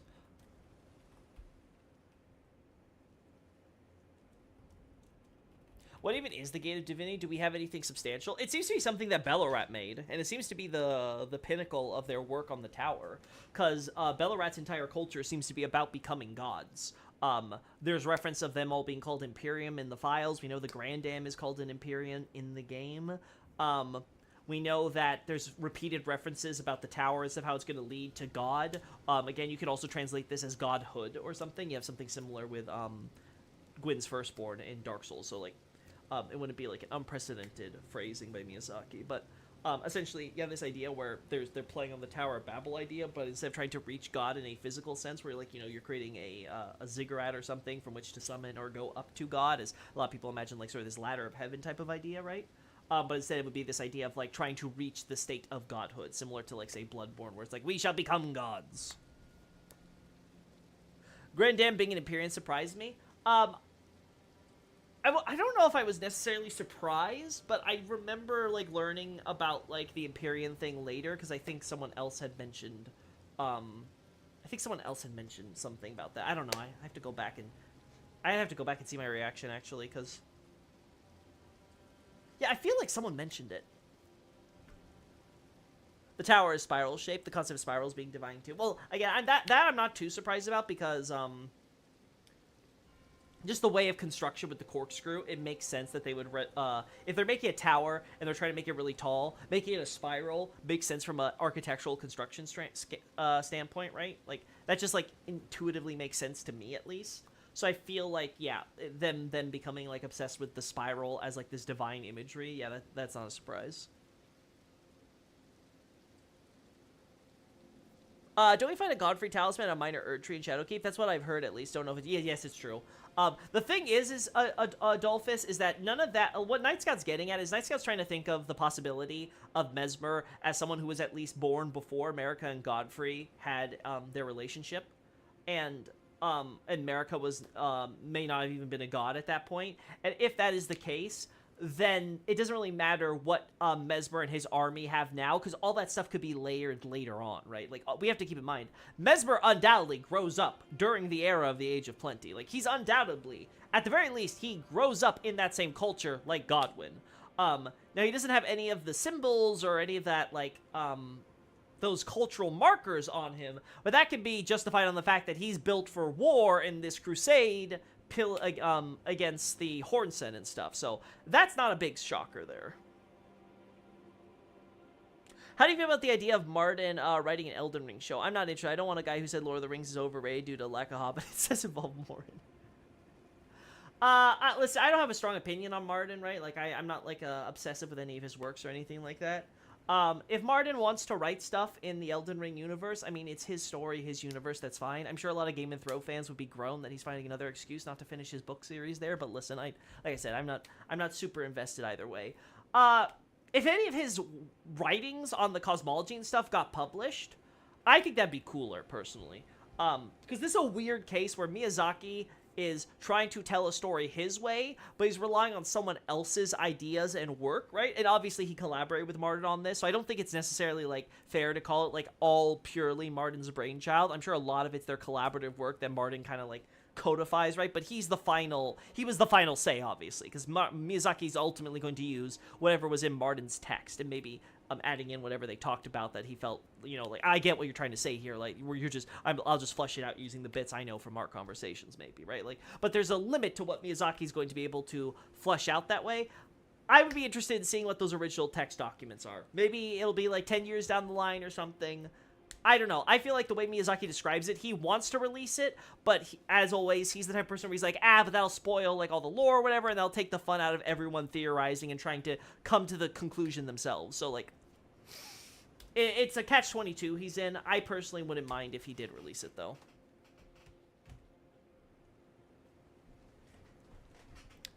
Don't overextend, in my opinion. Elden Ring wouldn't work as a show or a film. Maybe. Again, there's a lot of talk about that. I would not be surprised if From Software does it with Elden Ring specifically, because it is partially Martin's work, and Martin would be able to have input on that side of things. Because they'd probably go with a... they'd probably try to get it done out of Hollywood or something. Would that be the wisest decision?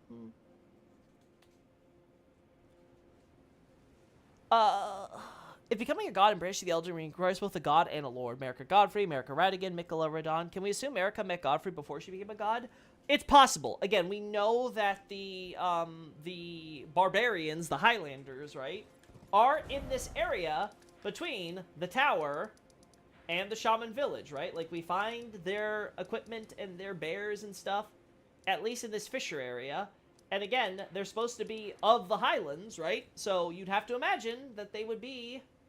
I think we also find more of their stuff. Where is it? Here, right? I think we also find some stuff here, right? So they're in this region.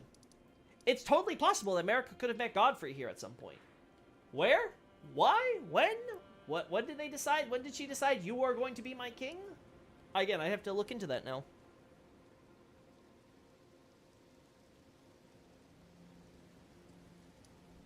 You also find a rune bear at Shadow Altus in a lake. Was it this lake or this one? Because there's definitely... It was definitely somewhere in that eastern section there. The north one? Okay. Alright. Shadow Altus. Right?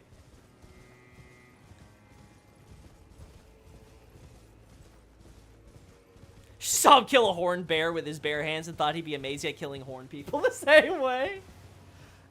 Maybe. Again, I think it's interesting how this whole, like, hunting powerful, ferocious animals imagery ties into Godfrey with his connection to both the Stormhawk King and with the Beast King Siraj. So I wouldn't be surprised if Siraj was specifically why Marika was able to get Godfrey involved.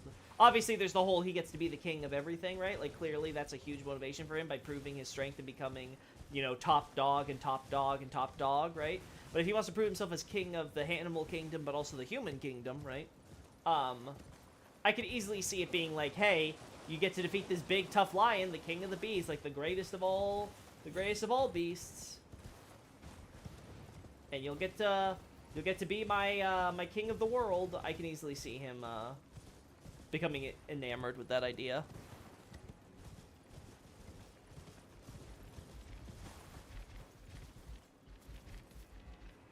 Do we have horns on you guys? Yeah, they look pretty normal as far as bears are concerned.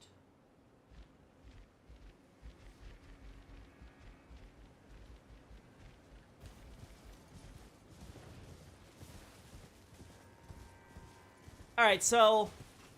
Since we've talked around this issue a lot, so then the question becomes now, when exactly is Messmer's Purge?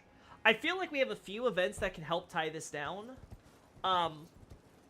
Is Godfrey or Radican the best dad in Soulsborne lore? The bar isn't very high, but still, I'll be honest, whenever I get questions about, oh, is this person a better parent or not, I'm like, listen, I cannot speak to, like, these characters as, like, parents and stuff, like... Maybe Ratigan, maybe Godfrey. I don't know. We don't really get to see a lot of their like personal relationship with their kids or whatever. He seems Godfrey seems pretty sad about Morgott, but he's also at least silently complicit in him getting dumped in the sewers. So I don't know. Do you knock that against him? Best dad is the armored warrior from Sekiro. What was that? What was his? What was that guy's name? Roberto! Did you pick up the other version of the Barbarian set? I don't think I have. I'll be honest. I think I've missed it. I don't remember if it's the one that we pick up here or the other one. I think it's the other one. So it's probably somewhere around here. Or is it that one? I'll check here first. Roberto! Okay, yeah, it is Roberto. Okay, but the actual timing of the Purge. So like I said earlier, has to be during Age of Plenty and stuff. Definitely during Godfrey's reign. We find all the stuff with the talismans and the various items and things. Definitely associates it with that era. Again, Age of Plenty was a relatively short period, right? Quote unquote. But then again, that could just be speaking in terms of the long expanse, which is all of history. It's like, yeah, that was a pretty short. That was a pretty short age. But yeah, we'll go this way. We'll take this route. We also know that the nobility was established, right? So Erdtree capital is definitely around by this point. Probably after the Glowmite Queen incident too, which I think might have been one of the major, that might have been one of the major factors into Marika hiding Messmer away. One, to have him prove his loyalty by conducting this purge. Two, by making sure there could be no parties who could potentially subvert Marika like the Glowmite Queen did in the future. We have no idea if she was in league with the Hornsent or whatever. Who knows? Or if she at least feared the Hornsent might do something similar to her in the future. We also know that the what are they called? What are they called? What is their name? The Hybrids is the JP translation, but the Misbegotten. There we go. Gosh, I can't remember names. So the Misbegotten were enslaved by this point, because as we've seen several instances of slaves that are rebelling right now. So it definitely seems like the Misbegotten have already rebelled against, well, the Misbegotten were already enslaved and later would rebel against Messmer and stuff after, you know, all the stuff that's gone down in recently. It's interesting you said Radahn saw Messmer as an older brother. It doesn't, at least the one that I think you're referring to doesn't say that. It says that Gaius and Messmer are both Radahn's, referenced as the Lion's older brother, but for Gaius it's in a metaphorical sense in terms of being an older brother in apprenticeship. For Messmer it's obviously more literal, but it doesn't necessarily mean they had any actual brotherly relationship. In all likelihood, Radahn and Messmer didn't even know about each other until Gaius mentioned his existence to Messmer, if I had to guess. Shadow Tree already exists at the time of Messmer's crusade, per the story trailer. Yes, also that. I wonder if Marika had the Hornsent stuck in a separate dimension for 20 years before purging him. That's another question I've had myself, Night Scout. I have wondered, when exactly did this hiding in shadow thing happen? Because we know it wasn't always hidden in shadow. So was it hidden in shadow the moment the Shadow Tree was created? Or was the Shadow Tree sort of alone in this dimension? And then Marika extended its borders to the extent of, as we're showing here,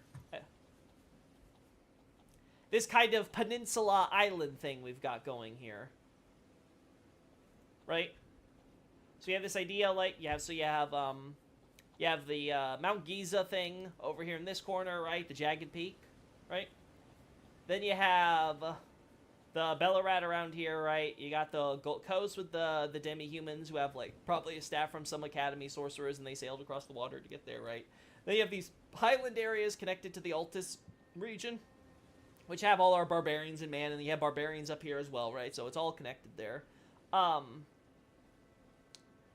And then, does that mean that you had the Shadow Tree here, and then the Erdtree's created here, Shadow Tree's created here, Marika gets Godfrey and has him help her take over this landmass up here, so she can have control over the land of the Erd Tree. They take over this continent. They start establishing relations with Raya Lucaria and stuff, because they're also establishing their little Stormvale colony down here with those captured banished knights from the farm colonies, right? Then you have the giant war happening here, and then after the giant war, she's like, okay, now we can begin our age of plenty, right? This wonderful age of the Erd Tree, right? And then you have the Shadow Tree just kind of sitting in its own dimension, or did she already decide, okay, I'm going to have all of this stuff hidden in shadow at that point?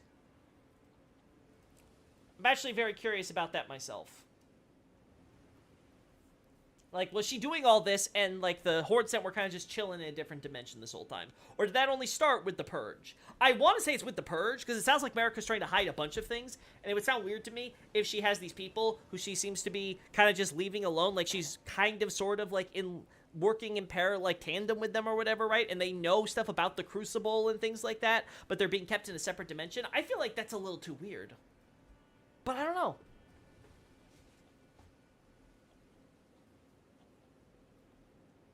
The Shadow Tree is kind of puzzling in general. The Thorn sorceries imply it might be birthed from the resentment of Marika's abandoned people. If the Crusade just began, there's no abandonment yet. Oh, is that so? Let me check the text real quick. Oh, Loki, did you ever find the Ancient Meteoric Ore Greatsword? I don't remember. I don't remember what item that was, so I have no idea. Oh, let me look here. I think the phraseology was hidden in shadow. Might have also termed it as hidden with shadow, right? Because that's basically the same thing. Alright, so I have 6 results here. Okay. Let me check this. Alright, so Scroll of White Tree Bark details the... Yeah, also the White Tree Bark thing. But that could always be something that was, like, brought for Mesmer and company to use later, right? Like, doesn't really... It's not as informative as you'd want, right? This could have happened way after the Erd Tree stuff. Return of God is led by a king. We don't care about that. That is another thing I've wondered is, if this whole Elden Lord has to possess a vessel type of thing was something that was normal for Godfrey as well. Like, is Godfrey in a different body than he originally had? In order to surpass the cause of no, the tower hidden in shadow. No, this is separate. This is something we see. This is something with the tower hidden in shadow. Alright, here we go. Various aspects of the Crucible, manifested by the Golden Hippo. The life of the Crucible is definitely breathing in this land before it was hidden in shadow in the Old Age. Now, again, I've talked about this before. The Old Age, same as the Age of Ancients in Dark Souls 1. This has been used to refer to everything from Godfrey's reign to even before Godfrey with the Deathrite birds and stuff. So, though I guess now we could say that maybe the Deathrite birds were still active in at least the Realm of Shadow, even during Godfrey's age. So, who knows? Maybe you can argue it's all during the same period. And it said that vestiges of it are discovered in the old ruins. Yep, sounds about right. Sounds about right. So, like, reading that text, that tells me that the hidden in shadow for the Realm of Shadow shouldn't happen until... It shouldn't happen until the Purge. Because if they had the Crucible, and they've known, and the Crucible is, like, living and breathing and stuff, that means they had to have had, it had to have just been, like, the Erd Tree, the Erd Tree's just kind of hanging up there.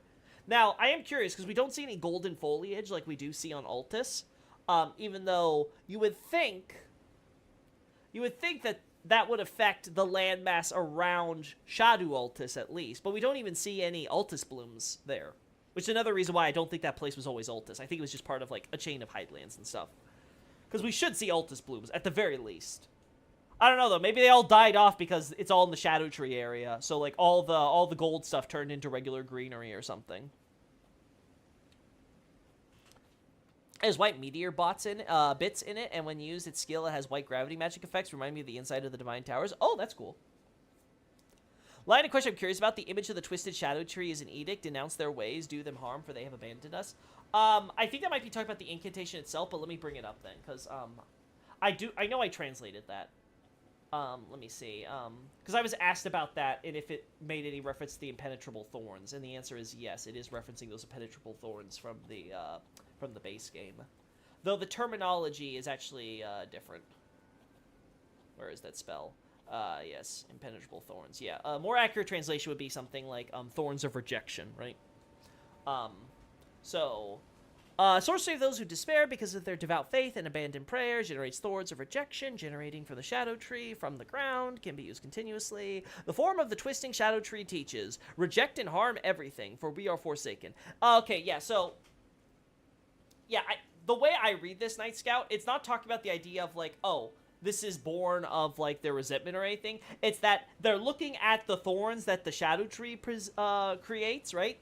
It creates all these, like, thorns that reject anyone that, you know, gets close to them, right? Because, you know, they have, you know, they're thorns. They hurt. they're kind of designed that way to keep people away from them, right? So they're to keep others out. It seems that they learned, they looked to those thorns and they saw, I get it. We have to reject and harm everything. And the reason being is because they've been forsaken by America and stuff like that. So I think it's purely a case of they're looking to something and projecting their feelings onto it, and then sort of taking a message from that to apply to their situation. If that makes sense. Lore accurate feat, tier list when? Never. Also, thoughts what outer god the moon might be, and if the greater will is the primeval current. The greater will is definitely the primeval current, or at the very least, it's the closest. At least as far as, like, the primeval current is, in fact, the, because you could argue the primeval current is slightly different nuance, in that it could be about sort of the, it's about, like, sort of the actual flow of the stars from the void of darkness of space, right? But still, like, the point is that, like, yeah, the source of the shooting stars / flowing stars, the primeval current / flow, right? The source flow from which those stars originate, and the darkness, the void, the natural born of the void title that that Estelle is under, and all that stuff. All that is all seemingly to be references to the greater will.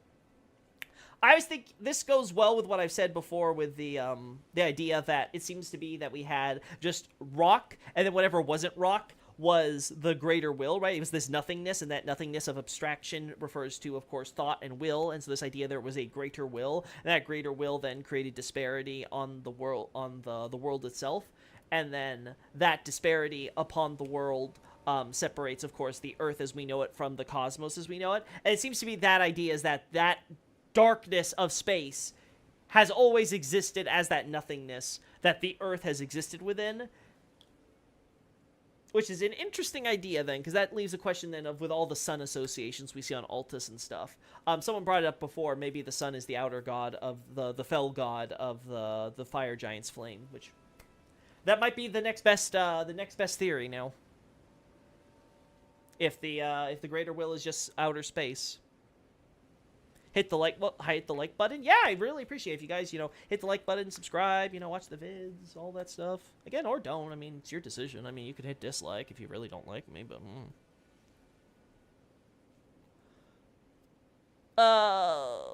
okay, nothing else new from you guys. Okay, so yeah, now I'm trying to think. Also, stay hydrated, chat. Water is so good. Yeah, looking at this with the thorns, I don't see anything that would date them firmly to any period. Yeah, no, the description's the same for all of them. Okay.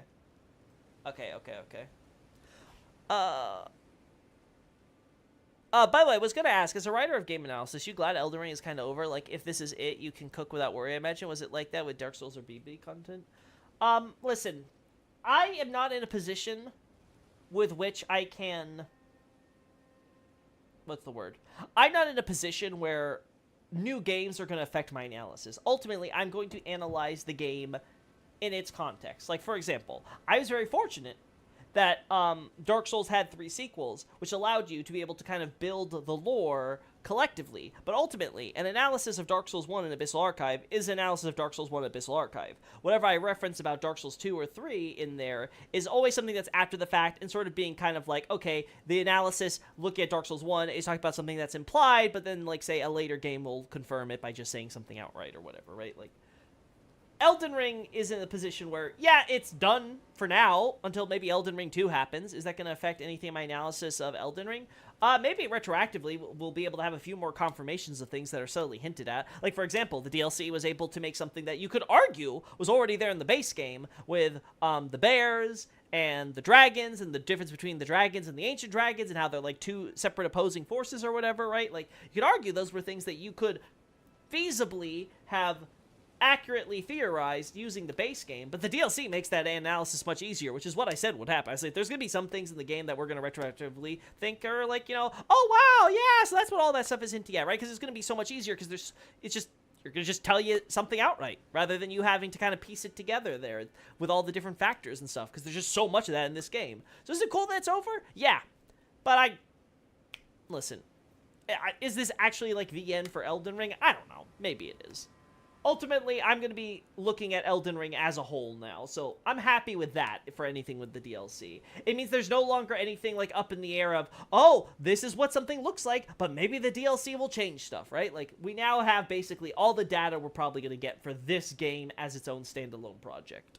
And there's not going to be any arguments about, oh, maybe something got retconned, or yada yada yada, or da-da-da-da-da, like, maybe not, like... Now we know this is everything in the final game. We'll have to wait until there's an Elden Ring 2 to see if there's anything that could have potentially been like, oh, they were clearly going in this direction, but then they went another one, which is very hard to do with, especially with these kinds of games. But again, that conversation's for another day. The dark side is the Elden Ring. Is the greater will kind of like the deism interpretation of Abrahamic faith, then just will things into existence and just let things unfold after that? It's very obviously modeled on sort of a Christian deity type of, premise, right?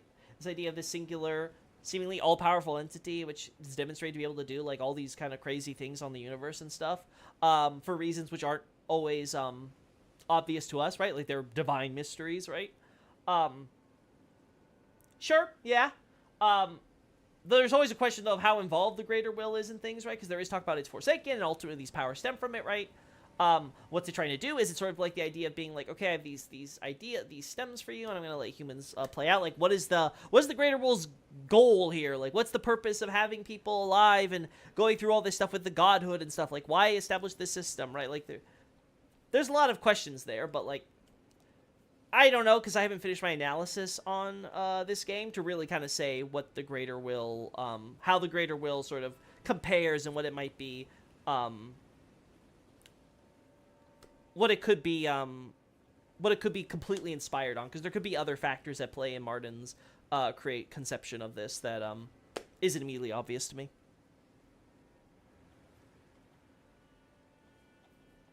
Nah, the lines between Shirley's The Painted World of Ash and Ariandel. The two fingers in the greater will is just Miyazaki. I just say nonsense. Yeah, you guys are throwing me a bunch of nonsense. No, okay. So back to the timeline thing we have here. So yeah, Messmer definitely is not. Mesmer's definitely not doing this purge thing after Marika broke the Elden Ring. That's 100% for sure. And looking at the text again, it looks to me like the realm of shadow becomes the realm of shadow. At the period that Messmer decides to create the purge. So it seems to be the idea of like. Messmer and the forces establish their presence on Shadu Altus. Marika has the entire landmass become wrapped up in this separate dimension thing that's going on, right? You guys see that here? And it's very easy to demark if we consider the ideas. Again, I feel like I have to constantly, like, shrink this thing because, again, like Xavier said, this stuff is based on vibes more than anything. Like, this entire thing with the Colosseum or whatever, was it connected to this or not? I have no idea, but whatever. Gotta X that out. Right, but it seems to be the idea is like, okay, Messmer and everyone, they're gonna go down to this highland plateau here beneath Altus. They establish it, they're gonna call this land Shadow Altus, and then Marika's like, okay, I can more or less cleanly break and have all of this put into the Shadow Realm. Okay, whoop! Alright, that should get all the Horn Sent people, right? And that probably pissed off the Ancient Dragons and eventually contributed to them going to war, if I had to guess. But anyway, that seems to be the idea there. It might also explain it might also explain the bridge being broken here, because we're supposed to have this bridge, which would connect, the fortified manor over to the tower here, right? That could be explained by the idea that this bridge did exist, but then when the Realm of Shadow got taken over, obviously this bridge would have to cut right through that area to some extent, and so that was all lost, and maybe they built Messmer's castle over it or whatever. So I could see something like that happening. The shattering of the Elden Ring was felt everywhere, even the Shadowlands, so Messmer must have had a real oh shit moment there.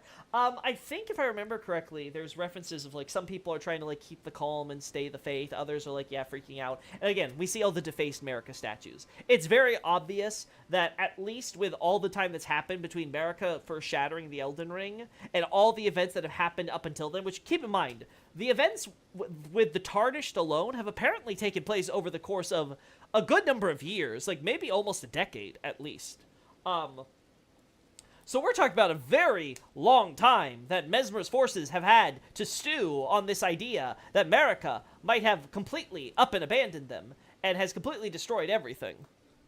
That she has, she commanded them to accept dishonor and to go into this war that no one would sing their praises for, in this, like, endless purge that they've apparently, after all these years, through the entire end of the Age of Plenty, all the way through Radagon's reign up until then, have apparently not 100% completed. For some reason, Beleriand is still standing.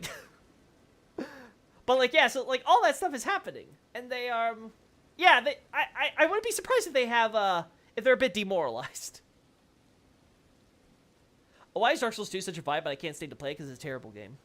I think Loki was talking about the Tarnish and so on, since cut dialogue shows us that Miquella was the one who told him of recent events at the Commissar. Well, what are we talking about here? The shattering of the Elden Ring was felt everywhere. Insert surprise dog picture that's going on. I'll be honest, no, Brad, I don't know what you're talking about, or in relation to what Commissar is talking about. For getting an idea of the timeline, could the Carian Thrusting Shield help? It notes that Rellana had the duel to prove loyalty to the Erdtree, a broad term that sounds like the Golden Order itself. Yes, in fact, that duel is actually extra significant because it reaffirms this Age of Plenty connection, and specifically a Godfrey reign connection.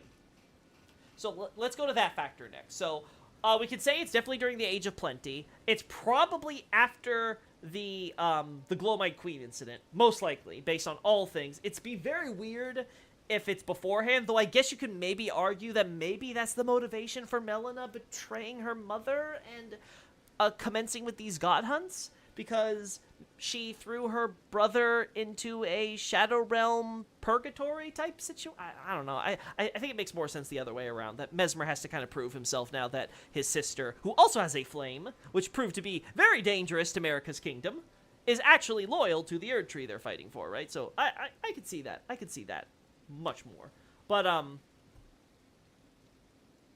let's look at this dueling shield, because for those that don't know, there is a specific term, and I want to see if the localization reflects this properly. I hope they do.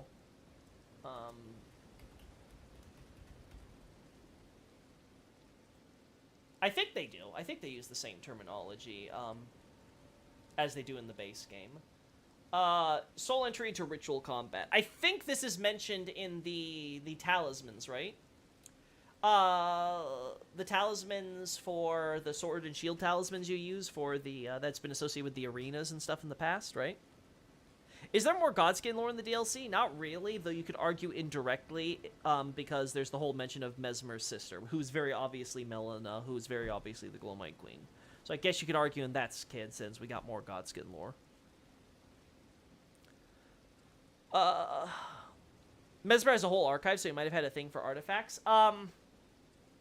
The thing is, it's not an archive for artifacts, Pastor. It's a archive for the stuff that's going on at the Rao ruins. That's why you have the big bridge leading directly into the ruins, and then there's the storehouse thing, and they've got all the horns and stuff. Because it seems like, much like how... So it seems like they purged the, it seems like what happened was the Fire Knights and the Messmer's forces, they purge, and they're killing all the Hornsent stuff, but then they get to the Rao ruins, and, like, a bunch of the Fire Knights, who are led by this one guy who's, like, a wise man or whatever, and, like, a bunch of them are kind of, like, under this guy's guidance, kind of like, wait a second, but, like, what about historical preservation?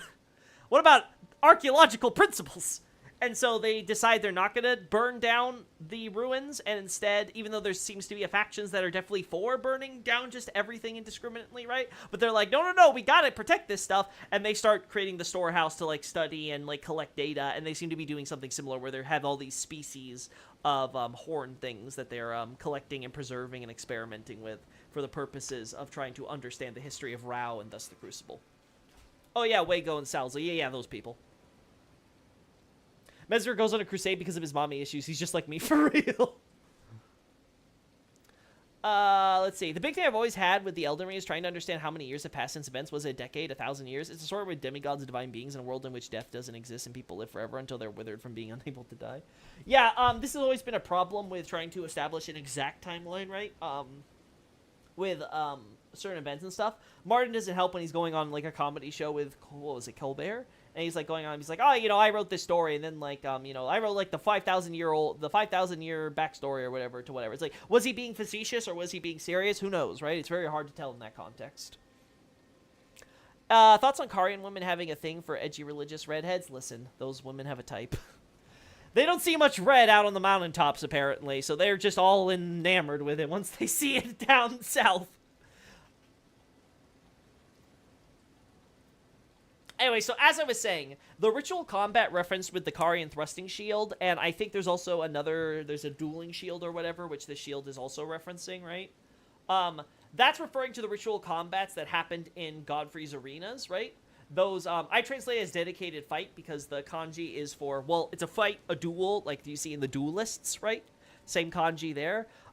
You also have the, dedicated, like, you know, it's used in verbs like to offer up, to sacrifice, right? So this idea of, you know, I dedicate this to the Erd Tree, right? That's the idea, right? So you have these fights dedicated to the Erd Tree, referenced in those talismans, right? And there's a very simplified term they use, which again, I translate as dedicated fight, because it's the same kanji. But then you have this idea that R'hllana basically shows up, at Mesmer's place and is like, I'm gonna come help join in your crusade. And Mesmer's like, okay, who are you? Like, what are you, how do I know you're not going to betray the Erd Tree? And, like, basically she has to do this big ritual combat thing in order to prove herself with these shields, right? So she seems to, like, kind of has to go through these reenactments of, like, their history and their culture or whatever and kind of prove to the Erd Tree and to everyone obviously serving the Erd Tree there that she is going to be a loyal servant. As we know, she eventually gets a sword with Mesmer's flame and stuff in it, so clearly it worked. Funny, would be funny if being into red hair thing is from being near fire giants. Honestly, Xavier, I would not be surprised if that's why. It reminds them of home. That'd be so funny if that's specifically the thing they like about it. They're like, oh man, I remember that.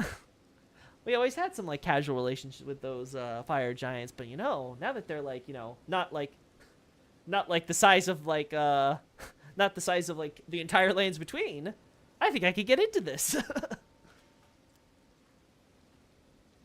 Yeah, astrologers and giants have a history. But looking here now, I can definitely see this idea that R'hllana at this point, this would be pre-Liurnia Wars most likely, and post, like we said, post-Giant War, post-Age of Plenty and all that stuff, right? So this would probably be at the very end of the Age of Plenty, before the Omen Incident, because now we have an idea that the Omen Incident might be specifically a reaction to Mesmer's Purge here, right? Because the Grand Dam makes reference to something that the localization refers to as omen. The Japanese isn't as direct with this. It uses a term that more so means, like, abominable, but it's the same kanji as the omen. So, and like I said before, I've talked about this a long time ago, but the term for omen has a very long, wide, broad, broad lexical meaning, right? So it can't have this idea of being, like, you know, this abomination, this thing that's detested or abhorred, but it can also have this thing of, like, oh, being ostracized, stay away. It has this thing of, like, you know, being, like, an ill omen, a taboo. Like, there's various ways that kanji can be translated depending on, like, the context and, you know, the hiragana and stuff that's attached to it. And, you know, like, basically, it can mean a lot of different things. So I could totally imagine that the localization is trying to make that more obvious by just translating it as omen. And I would not... Reading it myself, I can very easily see that being the intention of the writer. Fun fact, GRRM is super into redheads too. Cool to know. I was thinking that R'hllana would have to duel because it's pre-Liurnia Wars. I would agree. The fact that she has to prove herself also is demonstrative of the idea that this is not post-Liurnia Wars. Okay, we're all part of the same order. She is 100% a stranger, where this is definitely after Liurnia establishes relations with the Erdtree Kingdom. Again, I've talked about this before, right? So you have the Sun Capital being destroyed here. You have the fortified manor falling. You have this entire region taken over. You have Caria dealing with their own Banished Knight situation here and taking over the Caria, what becomes Caria Manor, and establishing themselves as the hegemons of Liurnia. So you have these two kingdoms essentially rising around the same time, right? And then they start establishing relations where it's like, okay, I have these Banished Knights I want to send down here. And R'hllana's like, hey, we hate those Banished Knight guys. Sure, send them down marching in the conga line of shame through my territory to establish a little colony down here.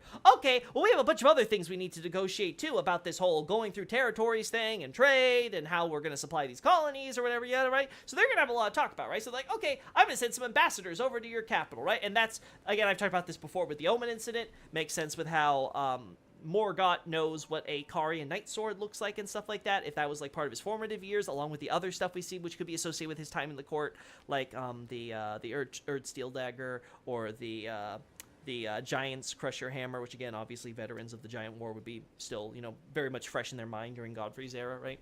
So all that stuff, it's like, okay, that makes sense. R'hllana then, happening right before Morgott's era, where she could be, as a Carian princess, be someone who would be present in Leyndell's court and therefore have witnessed Messmer, is totally possible. It's very easy to imagine then that as a Carian princess, she would be a prime ambassador material. Who would the Queen of Liurnia trust more than her sister to go over there and properly negotiate with the kingdom? But hey, then she comes back home and is like, hey sis, I want to, you may have noticed the entire landmass has disappeared. I kind of want to go and join the Erdtree Kingdom, who are responsible for that, and help with their purge, because I think that one of the Queen's sons is really hot. That seems to be what more or less happened. And R'hllana's like, okay, well, here's a lock of my hair. Remember home or whatever, but like, I guess you're just abandoning all of us. She's like, yeah, I don't know if this is going to work out, but, you know, maybe he'll like me. Maybe he'll say yes. And then, like Night Scout said, that seems to be the best explanation for why she now has to prove herself when she goes, because Messmer doesn't know who she is. Liurnia has not, is not part of their order. They've had a, I would say, positive but tense relations with each other up until this point, right? So all of this would make so much more sense if it's pre-Liurnia War. Also, the fact that a lot of the stuff we see with R'hllana talks about being, like, you know, early on, about how they take the prototype of, like, the Carian glint blade, like, phalanx, you know, style, like, sorceries they have, where they summon a bunch of blades and then they kind of attack on their independently of the user and stuff like that when you get too close, right? That stuff seems to the idea that, like, they took that prototype of that spell and they went in their own direction with it in the Realm of Shadow, all that kind of tells us that this has to be a very early on Liurnia Kingdom, which again makes sense in the context of R'hllana herself was still fairly young when she meets Radagon and ends up marrying him and stuff, right? Like, she was a very young queen. So all of that really ties together with the timeline that I had already like kind of came up with before we even had the DLC. Like I said, I'm still surprised that this timeline doesn't seem to have been affected a lot more by this DLC events. Does the DLC offer any insights, or are they still a bunch of hippie sun lovers? We might have a few things on the Sun Capital. One, we have this idea that seems to be they're part of this drift of death that happens over into the center. Again, if you guys recall, we find all those great... So we find the suppression pillar around... Let me mark this thing here, right? So, here, right?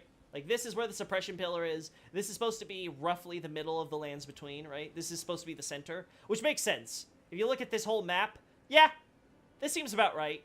More or less roughly the center. Again, like I said, this is all based on vibes. We shouldn't look at these maps as one-to-one gonna perfectly fit with each other. I could totally see that there's a lot of distortions here. Like, I would maybe put this maybe a little bit more to the right and this maybe a bit more left or whatever, right? But it's good enough, right? And you can more or less see, like, yeah, this is more or less about the center of the Lance Between. And then you have all this death and stuff, which seems to all gather... Well, it seems to gather around, like, this area in general, right? But this seems to be the idea. Look, guys, a titty. Anyway. So you have all these gravestones and stuff, and they include the Sun Capital graves, right? So we have these same graves with the holes in them. So it seems to be that death from all over, even at the Sun Capital, all drifts to this center area where, for whatever reason, it's made to be suppressed. Now, why that is or what have you, well, we're going to have to explore the possibilities there.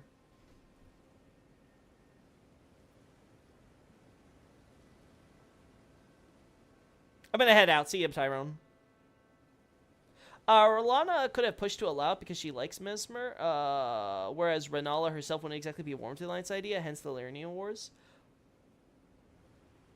So you think that R'hllana would be the one who would be helping be sort of a huge backer of this sort of relationship between the two kingdoms? That's possible, but the problem is that R'hllana would have to know would have to have seen and know Messmer already. I don't think that's going to happen unless you have her already. They already have relations, and she's an ambassador. I could totally go with the idea that she is an advocate, or she's more. I'm sorry. Sorry about that. Hit my microphone there.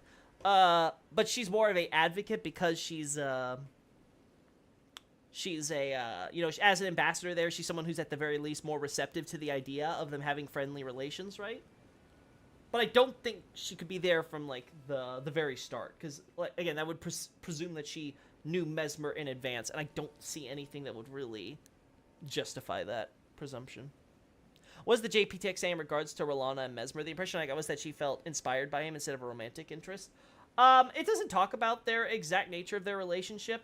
I would, though, presume romantic, given what we see later with Rennala. It seems that R'hllana is very much intended to be a mirror of that. Also, I don't think inspired is enough to justify her going so far to the things that she does. Because there's a huge thing about how she wants to try to... There's a huge implication about her trying to be there for him, reduce his pain, and stuff like that. That doesn't sound like something for a guy who you apparently have never actually personally interacted with before, or is personally trusted by him. Like, she's not like she's like this longtime friend in his court or whatever before he went on this purge or anything. He starts to like, she has to establish and prove herself, right? It really sounds like this is something where she has a one-sided crush of affection on him, love at first sight type deal, and then she's just kind of a go-getter and she's trying to earn his love back. I could be wrong though. Like I said, I don't think it's ever clarified either way. So you could totally make an argument that, you know what, she just feels really sympathetic for Messmer in a totally platonic way. She's willing to abandon her family, her newly established kingdom. She's willing to have a bunch of her soldiers or stuff who are loyally wishing to stand by her, join her in all this, for another country's political purge. Right. The Death Knights have sun motifs on their helmets and weapons. Do they? Again, I find that very fascinating. There's all this sun imagery associated with Altus and stuff. So maybe... I have to wonder then if it's something like... The Greater Will is the darkness of space, but the sun is not actually a star? Maybe it's like... a portal? From which all the power of gold of the Greater Will comprised within that dark void, that lightless abyss, is holding. Like, what's the way to describe it? Like, I don't know, like a gaping maw. Like, imagine, like, the Greater Will is this giant mass of black nothingness, right? But then, like, it opens its quote-unquote mouth, and then all the light and gold and all that stuff comes from there, and maybe the stars as well, and that is the sun. I don't know, that's an idea that just, like, popped in my head. I don't know, It's very weird to me just how much this sun imagery... Now, it could be that the sun imagery is just mistaken, right? Like, they associate it with, you know, gold and light and all this stuff, when really it should be associated with maybe the fell god of the fire giants or something, right? Maybe it should be associated with some other entity, or the formless mother. I don't know, something.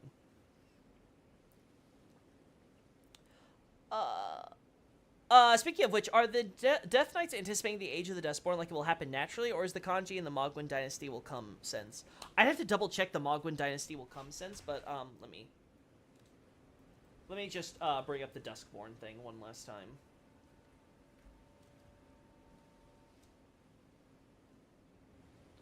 Duskborn. Oh, coming Age of the Dustborn. If I remember, wait, what?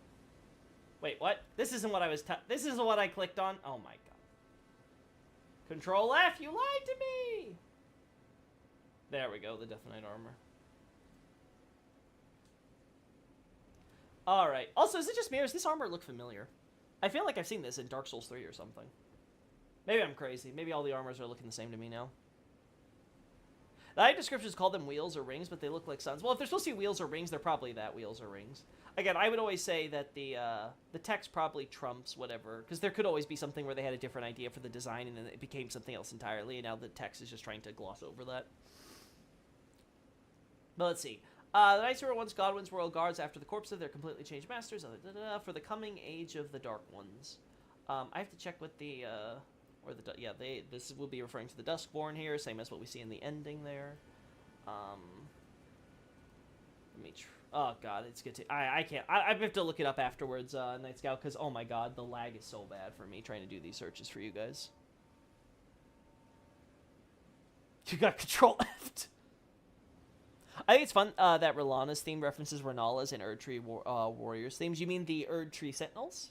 Yeah, I think it's cool that they, I think it's cool what they've done with the music and stuff, for sure. For sure. But, I'd have to look at the coming Mogwin Dynasty thing, but I wouldn't be surprised, because if it's the phraseology I'm thinking of, which I think it is, then, it would just be referring to the idea that it's expected that would be the natural course. Like, this is just something like, this is something that's coming along on its own. So, I do think the argument that it would be like, sort of like, Mogwin, like, Mohg sort of thinks how his dynasty is inevitable, probably the same thing that the Godwin people are thinking. They're seeing all these duplicate Godwin faces being spread across the lands between and the Realm of Shadow and stuff, right? And they're like, well, this is going to be what's going to dominate the New World Order. It's going to be Godwin. Found it. There we go. There we go. We found it, Jet. Good enough.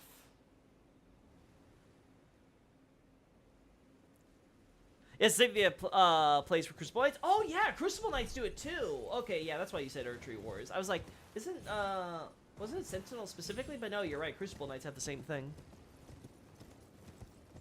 So it's actually just called Erdtree's, Erdtree Warriors in the actual OST, then? Neat. Cool. Anyway, so yeah. So timeline-wise, I think what we have with the Hornstead and stuff fits in with what we already know pretty well.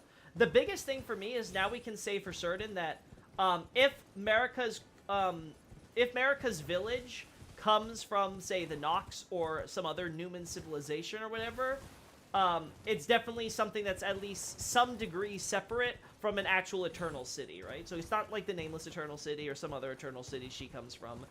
Again, there's still a connection there because they're all Newman, right? Like, Nox are Newman, she's Newman, right? So that's still there. But it's very clear now that whatever the Sun Capital was doing with the Nameless Eternal City, it has nothing to do with Marika, which also explains why Marika couldn't get her people or couldn't get herself installed in the Sun Capital as a god and need to go to Godfrey, because she just wasn't part of that period. It was a completely separate culture from her.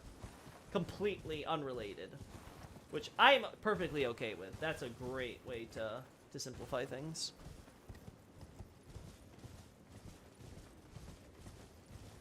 Without Fia's stuff with her rune, it seems less like there will be Dustborn and more just an apocalypse. Dustborn also sounds like Godwin's soul will come back to life. Again, the term is the Dark Ones. The term is dark, but the kanji can be read as like dusk. evening, you know, those types of things, right? So there's definitely this sort of connotation. It's different from, like, say, the dusk-eyed queen or the gloam-eyed queen, right? Like, different terms there in terms of the kanji, right? But there is that idea that, okay,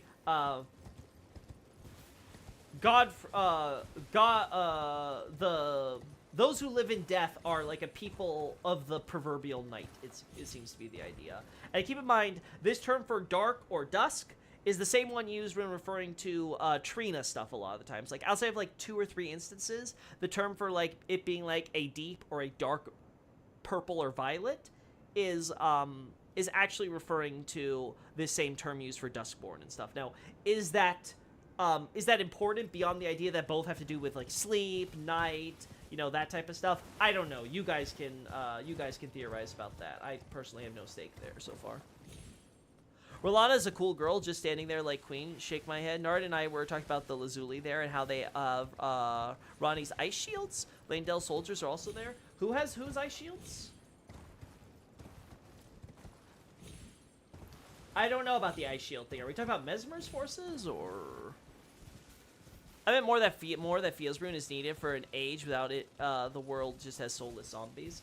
The only difference with what Fia's doing is that she's making the Elden Ring accept the quote-unquote Duskborn as part of the Order. I don't think she's meaningfully changing who or what they are. Now, as we see with Ensha seems to have a great deal of autonomy and personal sentience. I don't know how much that can be said for all the skeletons we encounter, right? But it's hard to say when they're just enemies we have to kill, right? Like, I don't know. Maybe those that are being brought up by the Mariners, at least, do have, like, you know, a lot of personality or something. I don't know. Again, there's the fact that Rogier seems strangely sympathetic for them. Like, I don't know. Is he just a weirdo, or does he know something we don't about their personal lives? Lazuli mages at Ensis have the Ice Crest shield with Ronnie's sigil. Lazuli mages? I know that Lazuli is on Rolana's armor, similar to what's-her-face, the not Albinoric woman at Miquella's Haligtree. The Lazuli Conspectus mages. Oh, okay, okay. Cool to know. Thank you for clarifying, Pastor. I'm thinking of the Lapis Lazuli jewel, so I was completely confused there. Loretta, yeah, Loretta. Good old Greyrat's wife.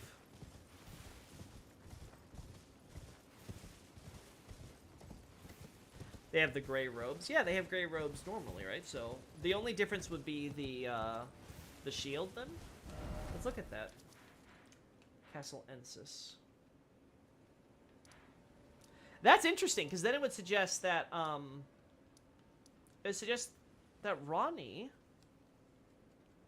wasn't the origin of that shield. That shield existed before her birth, most likely. What would be the best? Oh no, this is Mesmer's castle. All right, this makes things much easier.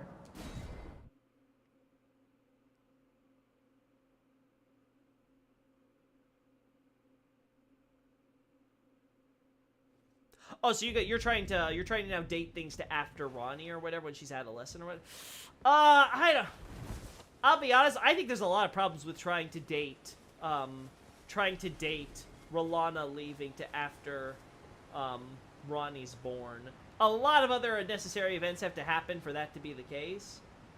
And it becomes even weirder and weirder that Rolana suddenly decides she's gonna up and leave her family to join Mesmer. Again, someone who should be already well into the purging business and has never met Rolana then at this point. Yeah. Oh god, they really are the Pog. It's the Pog soldiers! You do it from this angle, it's even more obvious. It's like, Pog!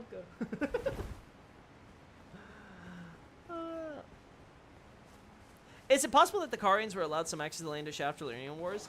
We know that Gaius 100% goes there. So the question would then be, did Gaius go with Rolana, or is that for separate things that led to Gaius coming to the Realm of Shadow? That would be the biggest question there.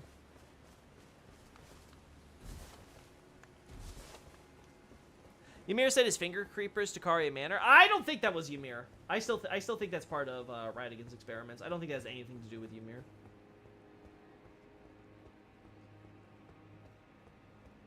Alright.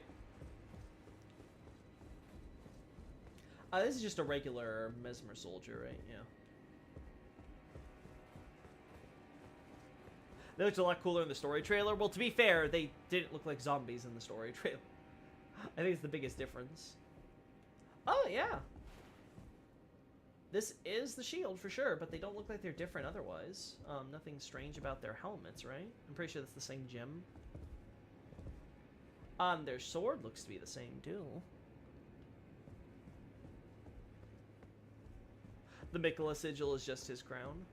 I mean, when you're going to become the god of the New Order, why not use that as the symbol of your imminent rule?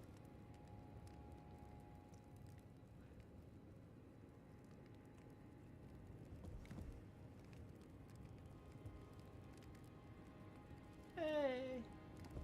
Yeah, Rykard also has the abductor versions, but the abductor versions most likely come from Gelmir, and I assume that's where Mesmer gets his.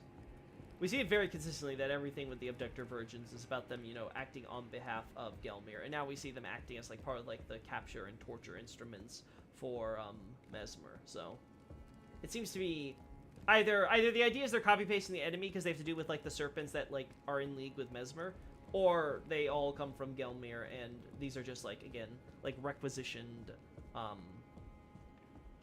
a requisition design. Actually, that does beg a question then, if Gelmir was using the abductor versions even before the Great Serpent was killed. Killed, quote unquote. And there's no more after this, right? It's just in this church area.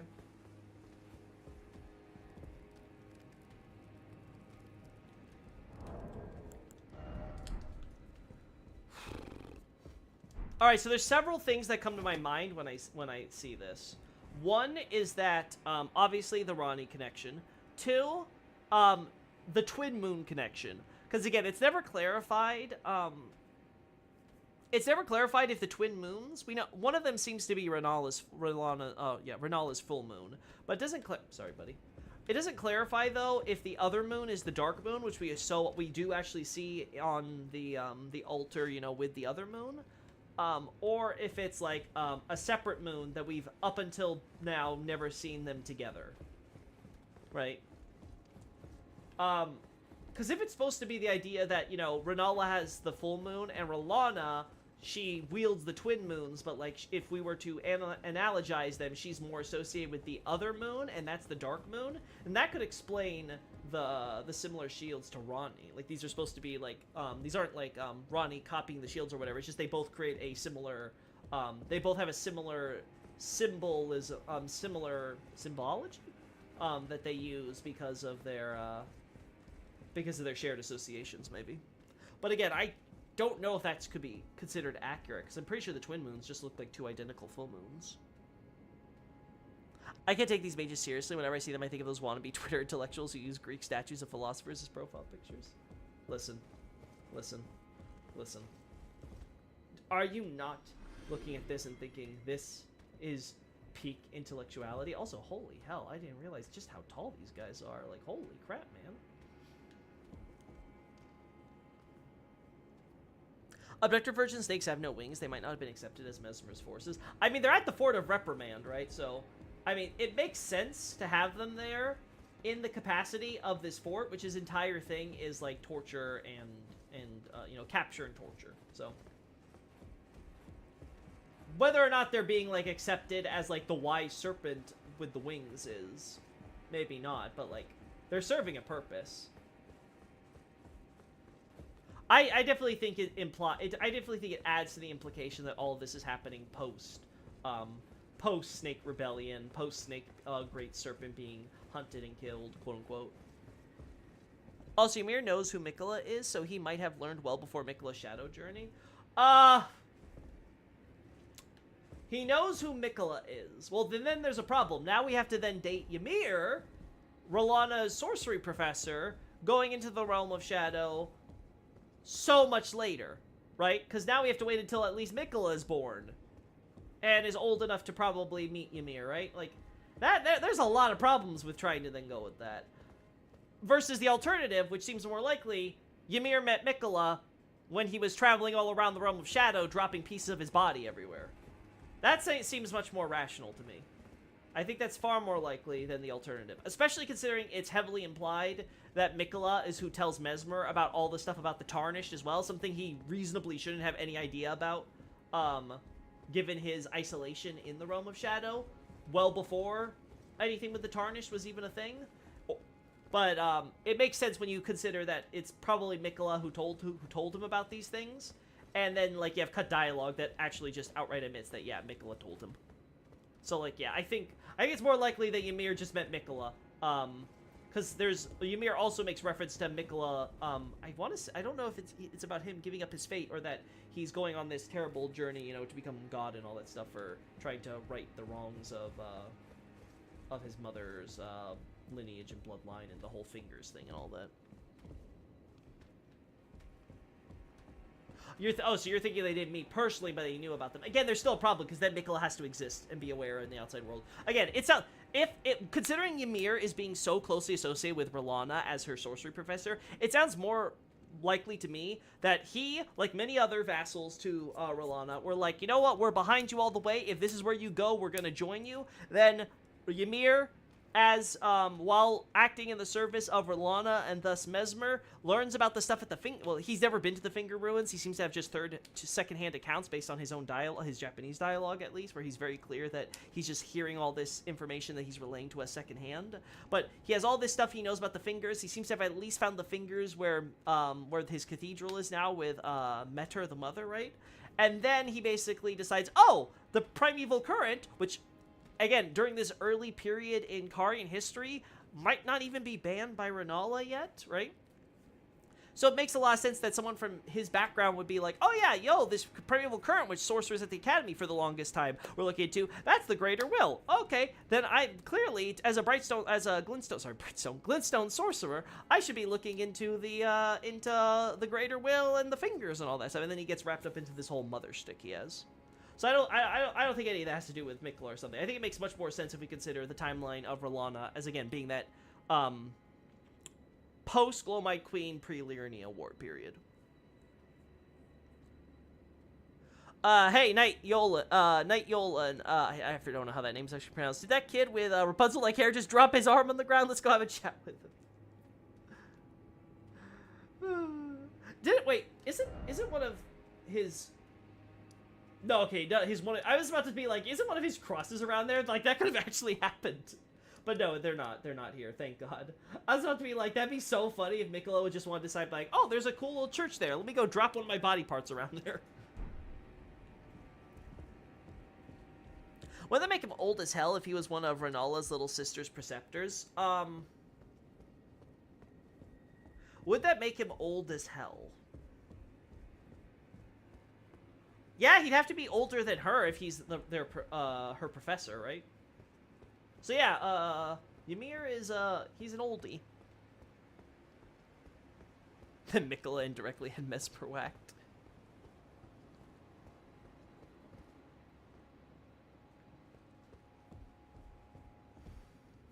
Yeah, look at this. This also is like, yeah, this makes sense. This makes so much more sense now. This idea of having a church which is dedicated. Again, uses the witch statues, but these are forms that you could go to this statue and pray to it and think that it's Marika, or you can go to it and think of it as Rennala and the full moon and all that. It works for both religions well enough. Similar to, again, how we see the same statue get reused to represent Malenia for our crazy fanboy at Shaded Castle. But then you also have, like, the Mesmer things here, and then you have, like, this thing that's so strongly associated with Marika's religion and things like that. At, like, Fortified Manor and stuff, so, like, yeah. This all makes a lot more sense to me than compared to when I first came through. I was like, oh my god. Also, I feel like the fact that we find these so close in, so deep into Mesmer's territory, yet behind R'hllana's castle, tells me very much that, we could 100% say that these are Liurnian constructs.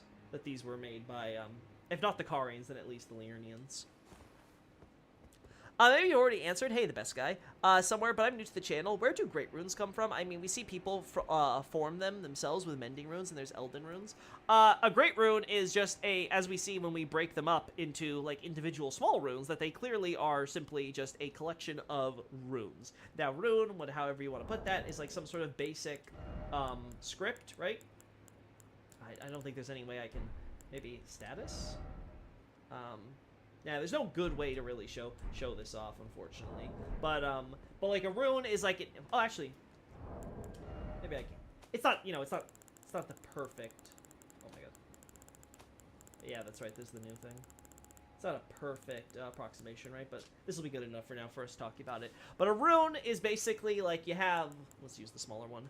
It's supposed to be like this small script, right? That again, basically the runic script. That seems to act as kind of like a code for the universe to some extent, right? Like it seems to be where you take a bunch of runes and that script in its when coalesced forms a code of power with which can be used or arranged in a way with which it can affect reality. Like, so when Melina uses the runes that we give her and then uses that to buff our stats, right? So you could take something, you could take these certain number of runes, right, this X amount, and use those runes and arrange them in a way so it can buff your physical strength, or it could buff your mental intelligence, or it can buff your spiritual willpower, right, with your focus and all that, or it could buff your faith, or it could, your conviction in the reality of things, regardless of that, right? Or, you know, it can take these either, you know, these tangible or intangible aspects of the human existence, right, both mind, spirit, and body, and manifest them into reality, right? Enhance them, edit them, right? And that seems to be the idea with what we get with Great Runes, is you get so many runes, and they take a certain form that they serve as a code to a certain area. So we see, like, different runes have different effects or abilities to them, right?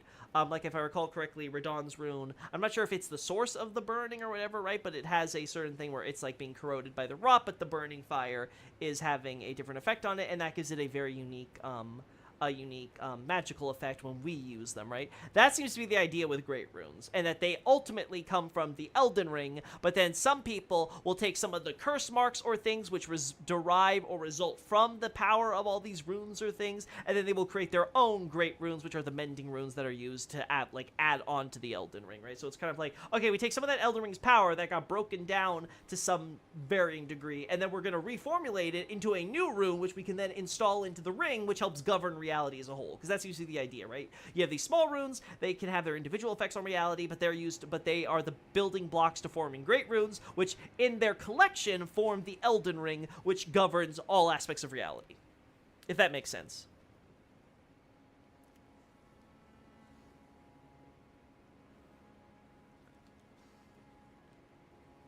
Old as hell isn't exactly saying much. Yeah, again, it depends on how aging works after the varying events. Because like I've said before, if Marika doesn't take out the Rune of Death until, again, very important, if the Rune of Death isn't taken out until the Glowmite Queen incident, then that means that the... How do I phrase this? That means then that all the characters aging has to have a certain stopping point, because then characters would have to stop aging, right? So, like, let's say, for example, I've thrown this out as a possibility for Godofroy. If, for example, Godofroy is... and Godric, by extension, are really old because they were just born that long ago, and they became old people before Marika took out the rune. But then Godwyn was born so much later in the timeline, so he gets to always look like big, buff, handsome, golden-haired man, while Godric and Godofroy are just shit out of luck, right? Just because of the timing. That gives us then a good tentpole on how we should consider the ages of different characters. Like, for example, Rennala was a very young queen when she was very young when she became queen, and she's probably not that much older by the time the Liurnian Wars happen, right? And she's marrying Radagon. But if by that point Marika had already taken out the Rune of Death, and thereby extension stopped everyone's aging in the Lands Between, at least, then that would explain what's going on with Renala staying so young after so long. But then there's problems with that theory. Like, for example, why isn't this happening with people in the outside world? As far as we're aware, people are still, like, all varying ages, you know, giving birth, dying, right? Like, it doesn't sound like our world outside of the Lands Between is that much different. Now, maybe I'm wrong, but there then comes that weird question of, okay, well, why is this something that's only happening in the people of the Lands Between? Because I think even there's some interviews that speak to that effect of how this seems to be, like, a unique phenomenon of the Lands Between. Like, people have said, like, where they're turning all into, like, zombies because they're just not dying. They're, you know, kind of, like, overextending themselves living so long. Yeah, that makes sense. Also seems that the fielders make their runes change, considering, Rykard has his squiggly part to his rune, and Millennium imparted her spirit, I think it says, to her rune. Oh, user, I meant to say. Okay, so you meant, their users make their runes change. That's possible. We don't know. We're not told that the runes are changed by the demigods to any extent, but it could just be that being in their proximity, like, they are somehow warping them to some extent. It could also just be coincidence. Again, there's a talk about how appropriate Godric's rune is, right? Considering all the stuff with the lineage and stuff. It's quite possible that the demigods gravitated to the runes because their forms resonated with them on a deep personal level, right? Because Rykard's already, like, we know even before the Night of the Black Knives, which led to Marika ultimately breaking the Elden Ring, that Rykard was already a trader who was, you know, working with the snake stuff. So it could be that the whole squiggly thing is purely because he, you know, he just, you know, he's like, that, you know, that reminds me of a snake, I'll take that one.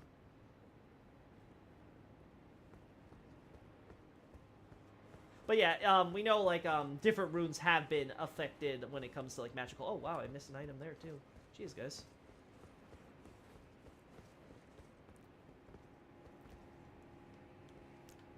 Oh, I'm not getting that there.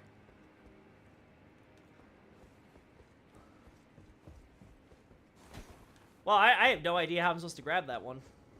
Maybe I'm supposed to get on the rooftops and then jump down? Yeah, you know, that's probably it. That's probably it, knowing this game.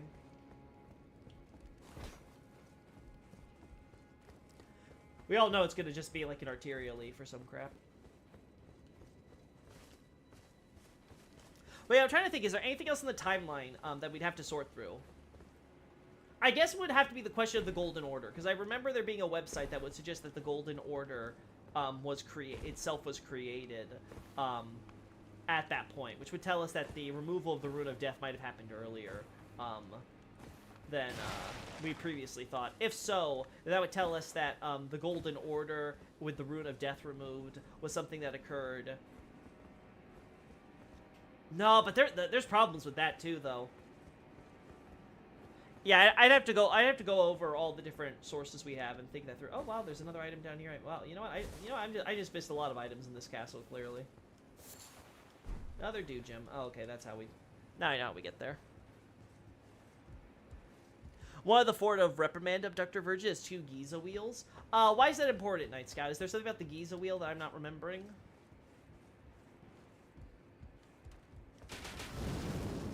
Oh wow, that's set up. That's independent of AI. Wow, that's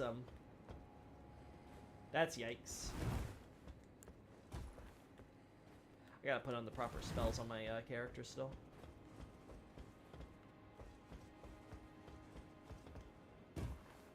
Oh, right. Cosmos and chat brought up something about the Drake Knights/Warriors. Apparently the Knights are born into it and never speak, but Egon found it as a scavenger and can thus scream. Lamau? I'd have to go over the text, because again, I have not looked too closely at the Drake, Warrior and Knight stuff. I don't think I even have that in my notes, so I might have to do that now that we've got new lore on them. But sure, I can look into that, but... I mean, that could happen at any point. Again, I don't know... The problem is, how active was Farum Azula before it got hit by the meteor, right? Was the meteor thing actually something that occurred only during the Dragon War or before then? If so, how long were people joining Farum Azula both before and after the meteor incident? That'd be the question I have, because now we have this idea that very much, in some form, Farum Azula at least had fighters out there in the ether fighting off Baal while everything else was going on with them. Oh, there's Glintblade Trio.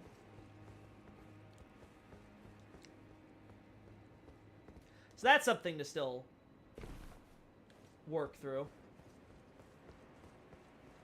Abductors only got that after Giza invented it, and he apparently worked for Rykard.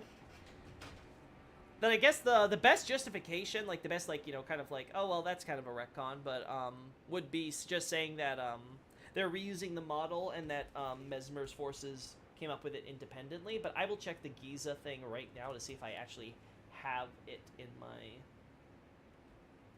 if I have that in my notes here. If not, I will make sure that I look up it afterward. Giza. Well, I have Giza wheel here, and I do have a translation note on it, thankfully, so let's look at that. It was, let's see, great iron wheel lined with flesh flaying blades, device of torture used by Inquisitor Giza. As the wheel spins, it causes severe pain and blood loss. The design was adopted for use as the iconic weapon wielded by Iron Virgins. Okay, and then looking at the JP, it was later adopted as the emblematic weapon in the Abductor Virgin doll. Okay, so that could be used as a, that could also be used as a way to, date things then, because, we know that the Inquisition stuff seems to have been an ongoing thing on Gelmir, probably before Rykard, was sent in. So, if we want to believe that Giza was one of the first Inquisitors that's been involved in Gelmir since the fall of the Serpent, then you could at least make an argument for the adoption of the wheel in Abductor Virgins if they're sent later on with Mesmer's thing. I definitely think you can make the justification there. It'd be a tight timeline, though. Because you don't want to have too much leeway between, you don't want to have, like, too much leeway, between, like, the Glowmite Queen stuff and then Mesmer's Purge stuff. Obviously, they have to prepare, create the armors and weapons and stuff, right? So there's definitely time to, like, think this through and stuff, but, like, it can't be, like, you know, like, decades or something, right? If Giza was associated with Mesmer closely enough to have a snake motif on his wheels, in my opinion, Giza would have been put in the Land of Shadow, too. Not necessarily. Because Giza's doing his Inquisitor things. And again, if it's just a matter of putting the weapons on the Abductor Virgins in general, you can always make the argument that the Inquisitors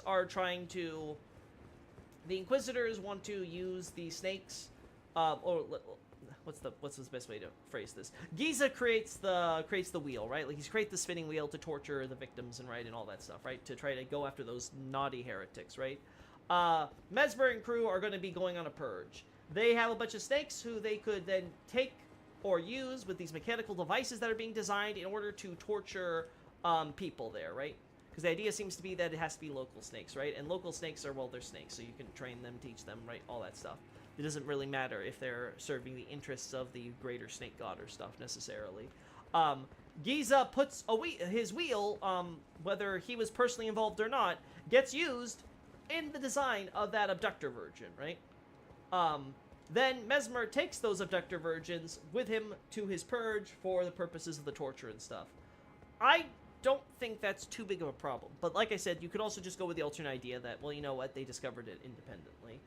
They were like, you know what, would be really cool, we can put a bunch of spinning blade things on these things. I don't know, maybe. But I don't think it's too much of a problem if you're trying to say that, well, you know, Giza's doing his Inquisitor things here, but some of his stuff that would go on to those Abductor Virgins gets used by Mesmer, therefore, shouldn't he have been brought into the realm of Shadow with Mesmer? I don't think so. It's not like Giza is like a close mentor to Mesmer or something. Then I'd be like, okay, you have a justification there, right? But if he's someone who's like already doing like the torturing thing on the Gelmir stuff, and some of his work ends up being adopted into a snake-piloted device, which is being used by, like, a few of which are being picked up by Mesmer for use in his campaign stuff for his torture division, like, that's not a problem.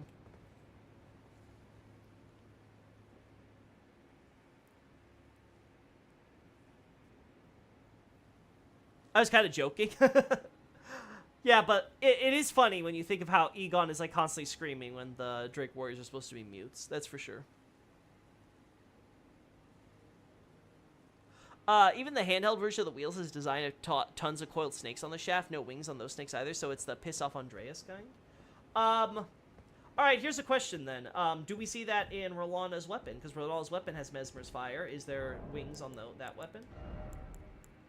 I actually don't know. I think Zuli actually came out with a video recently. Let me actually bring that up.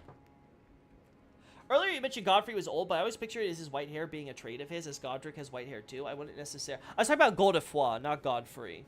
If I say Godfrey, it was purely by accident.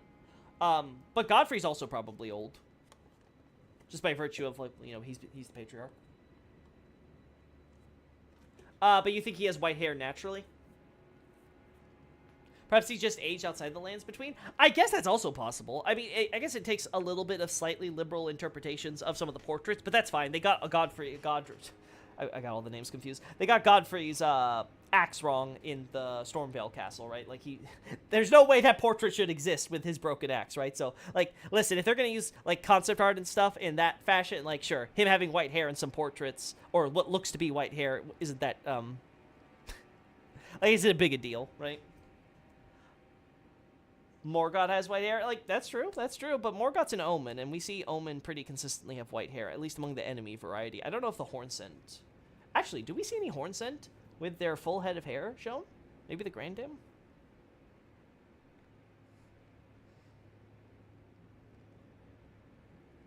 Hair color has always seemed as a way to define one's parents, at least until Mesmer came along. Golden blonde from America, red from Radigan. That is definitely for sure, though. I have also advocated for the possibility that Godfrey could also maybe have had blonde hair, depending, because he has the holy stuff going, so maybe he also had a similar thing with Marika. Again, it assumes that, assuming that Marika's hair color isn't just natural blonde, like she always had the gold hair. Maybe the NPC player Hornsent. Doesn't he have the same helmet thing that we see with the Bonnie Village type? So, let's...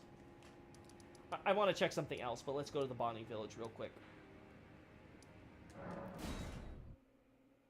Again, I wish I had a pause feature on this camera. I'm gonna have to go check and see if the guy on Patreon has a updated version of this camera mod. I meant Under the Mask. Oh god, Under the Mask. Maybe, but like that. Yeah, I guess it could work. There are some specific designs for faces and stuff there, right? So maybe we could use that as a reference. But I don't know. It's very weird with the Hornsent, right? Because he's supposed to be like a different race that you can't get with the in-game player model. So I don't know.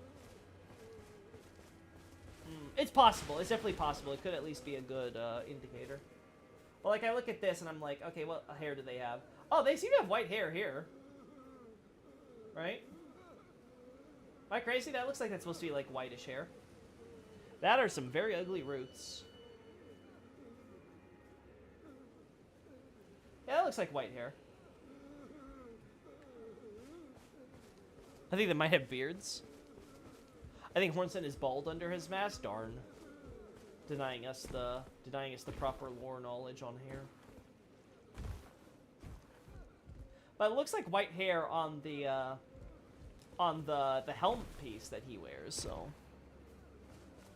Is Morgoth just Margit or meaningfully different? Like, is it a reused model or... Morgoth and Margit are the same person. Morgoth just goes under the identity of Margit, so that way he doesn't give away the fact that the King of Leyndell is an Omen. So he basically pretends to be his own self's agent, acting on his behalf, right? Like, what's the best way to put it? Morgoth basically creates the identity of Margit so he can pretend that the King of Leyndell has enslaved or hired or whatever an Omen to act as his own muscle.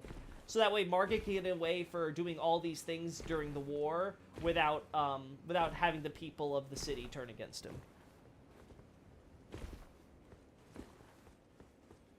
Yeah, literally just has a slightly different name to other people.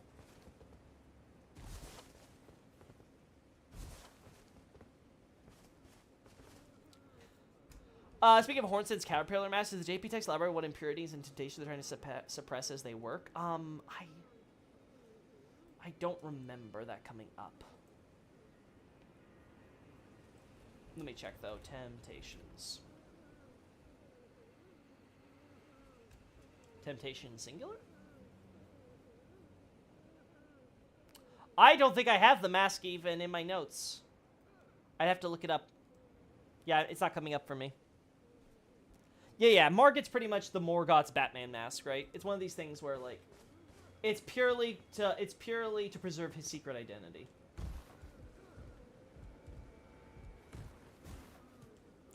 He uses one of those spells to project, I'm pretty sure, right? Jealousy doesn't need a catalyst for his incantations. Yeah, he uses some of the civilian common conscripts as, like, vessels of some sort that, he's able to project himself through.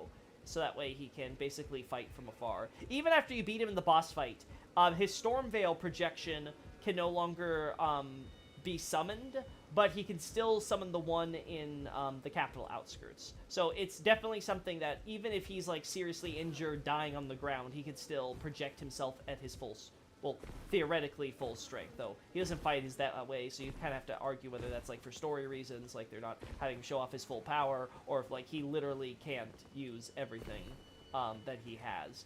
Granted, some of that is, to be fair, is him using his own blood. So maybe they just want to avoid him showing off all of the cool little magic tricks he can do until he's in like desperate blood mode, and they're like, we're not gonna change it for his market boss fight model. I don't know. Yeah, I'll have to completely the ritual implement of the greater potentates. Yeah, I'd have to go through that. I don't have anything on the potentate lore. I never cared for the potentate stuff, so I don't have any translation notes on any of it for either the base game or for the DLC. I'd have to look over that stuff. Would a boss rematch thing, like in Sekiro, feel wrong in Elden Ring / Souls might be cool? My position would be just play the game again. Like, just play with a new class or something if you want to have, like, a boss rematch. Like, would it be neat? Sure, but, like, it's an RPG, not, like, an action game like Sekiro, so... I don't know. It's not what I look for in my RPGs, so I would not be going out of my way to have a boss rush type mode.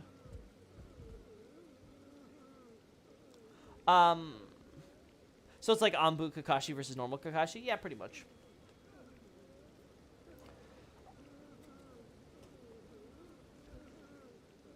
Yeah, it might feel off. Yeah, again, you're talking to someone who's not a fan of the spirit summons in this game, right? Just personally. Again, if you use them or whatever, I'm not gonna shame you more than just, you know, a little teasing and prodding, right? But, like, I'm someone who doesn't personally like them adding that to that game. I think that disrupts the ecosystem and stuff.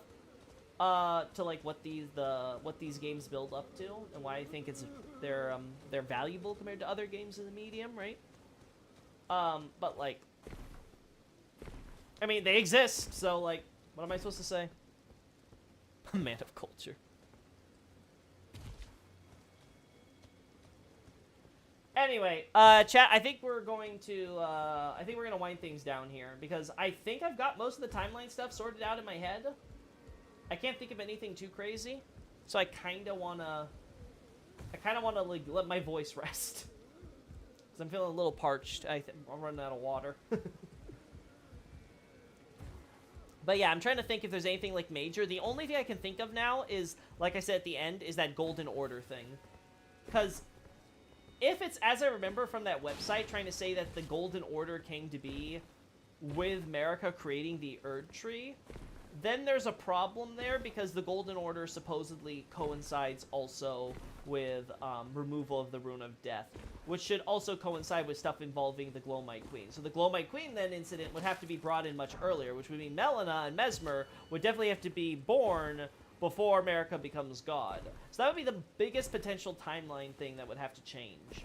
But then there's a lot of other events which become much weirder because of that. Yeah, what are some small things I can wrap up with?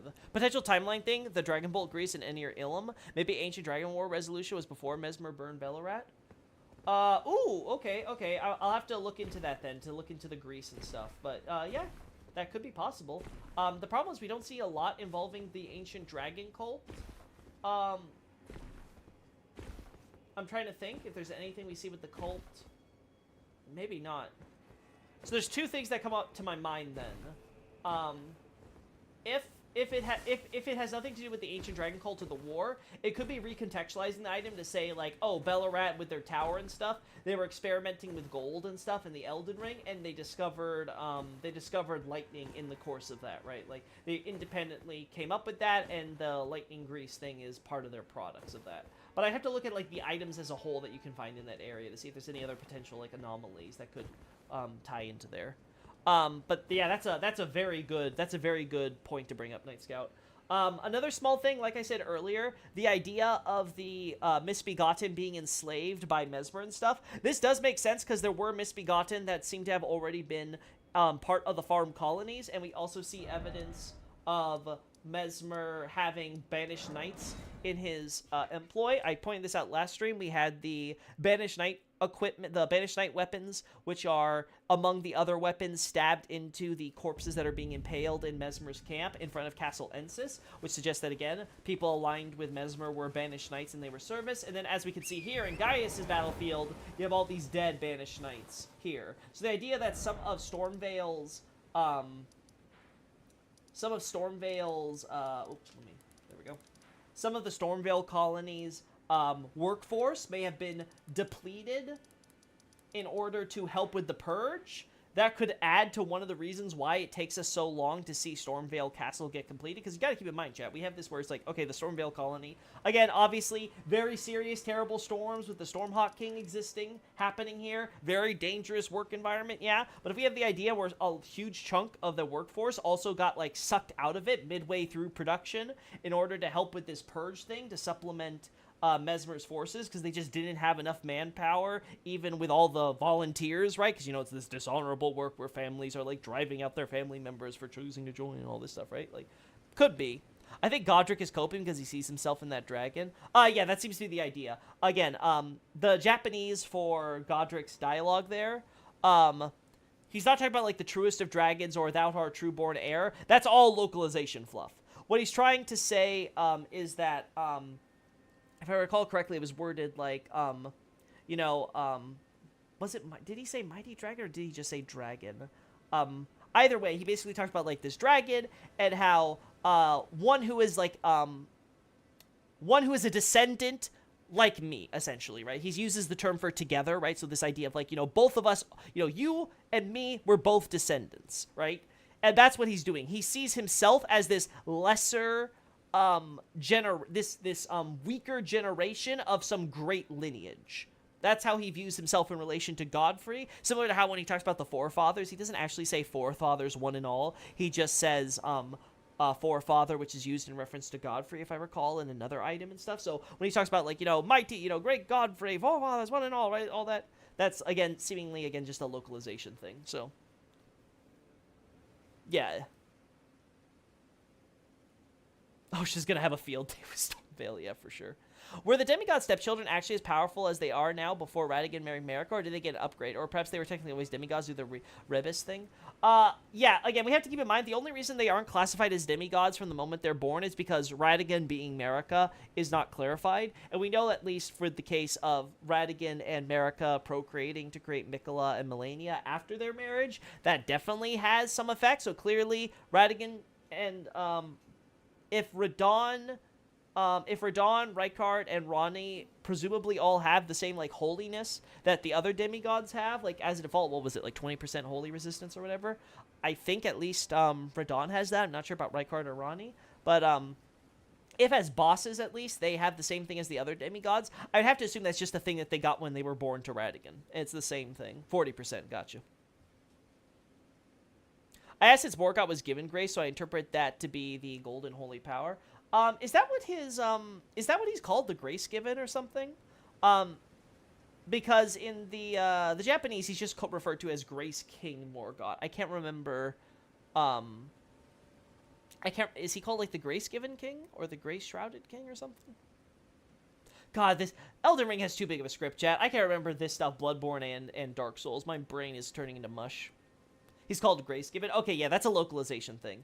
Again, it's just he's just called the Grace King in the Japanese, because obviously he's trying to associate himself with grace, despite being ironically, you know, deprived of grace, right? Like he you know, he's the farthest thing from grace as far as Erdtree culture is concerned.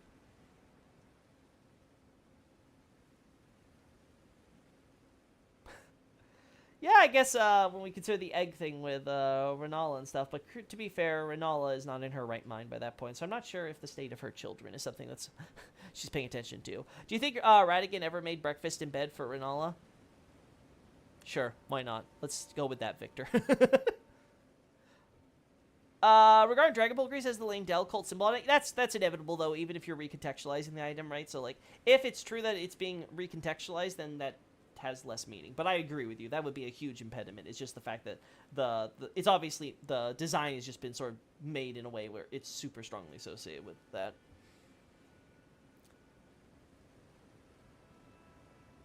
What else am I looking at? What's up with the Sekiro headless stealing mask? No comment on Sekiro. It is not a game I care about the lore for. All right, guys. I think we're gonna end things here. Like I said, only thing I can think of is like the misbegotten is the fact that we have misbegotten slaves and stuff. It tells us, okay, so misbegotten are already being, at the very least, we already have the idea that they were on the way to being maltreated when Messmer's going in here. So maybe there was a bit more of a gradual lean into that, but who knows? And then what's the other thing that I was thinking of? Oh, the thing we see with R'Lana and this whole prototype early Kari. I think that's a huge indicator of when exactly R'Lana, Ymir, and all these Liurnia Karian figures get involved. But again, I want to look through this stuff now with the text in front of me. Unfortunately, because of the lag and stuff, it's hard to search these things in advance. So I think what's going to happen next time is if we do one of these, I'm going to have a list already out with all the timeline stuff, and then I'm going to go over it with you guys publicly to see if I'm missing anything or if there's any, like, data point I'm off on. So that way we can kind of, like, go over and try to finalize once and for all where my timeline is going to land. Random question, but do you think Zoraya's green eyes might relate to the winged serpent's green eyes? I cannot imagine that Messmer's winged serpent, assuming it's separate from his base serpent thing, it isn't just like some weird extension of his curse thing that's going on with him, right? If the winged serpent is something that's like not part of him, but is something he picked up somewhere, I can only imagine it has something to do with Gelmir, which in that case, it would make sense if Zoraya is, Zorayas, or however you pronounce her name, has something similar going in there. Anyway, huge question. When we fight Ratigan, do you think he's still alive and thinking, or dead and being puppeted by the Elden Beast? Had this combo with a friend and we couldn't agree. Ooh, that's a really good question. Commissar, I have not beaten the game myself yet, right? Like, I still have to do Placky, I still have to do Malakath and everything that comes after those bosses. So, I have to get back to you on that when I actually experience it all, like, live, like you know, as a player. But, like, if you told me that, the Elden Beast was actually puppeting Ratigan, and that Ratigan himself wasn't actually in control, or like even something even crazier, like Ratigan is the Elden Beast or some crazy crap, like I'd be like, ooh, I'd be interested in hearing more about the reasoning behind that. So I don't think any of that would be totally absurd on its face. I would just really need to have a better idea of like the relationship we're trying to put on the Elden Beast / Elden Ring in this situation versus who Ratigan and Marika were beforehand. Yeah, so that's why I stand on it. Like I would need to play it for myself and really kind of get a feel. Like, does this feel like Ratigan as he was, or is this the idea of like it's called Ratigan the Golden Order, but that's just because it's the Elden Beast using his body / face. It's a cool idea. Bonfire VN made a video on Messmer's model. The snakes are coming out of his body like a parasite. They're considered wise and helping suppress the evil serpent, though. So them being inside his body may not necessarily mean they are part of his body, if that makes sense. But again, if they are part of his body, then obviously they have to be some separate element that's acting as a counterbalance to like the evil, wicked serpent inside of him, right? That's working in tandem with Marika's seal. Who knows? Maybe even that serpent is a product of Marika's seal in his eye, so that it like generates a new mini snake that's helping like regulate the larger, more dangerous, deadly snake that's inside of him, right? Phase 2 Messmer looks like he has snakes replacing some of his muscles, poor guy. I'd really love to look at the details on all his model now that you guys mention it. Thank God for Bonfire VN and all the model views he does. Sanus K used to do some of those too, but I think Bonfire VN just completely outclassed everybody who does those types of closer looks and things. I think even Zuli's work is a lot better because she usually takes a different angle with that stuff that gives you like interesting insight and things that you wouldn't otherwise know about the data. But yeah, anyway, that's me prattling on. Like I said, we're ending this stream now. Later, everyone. Bye.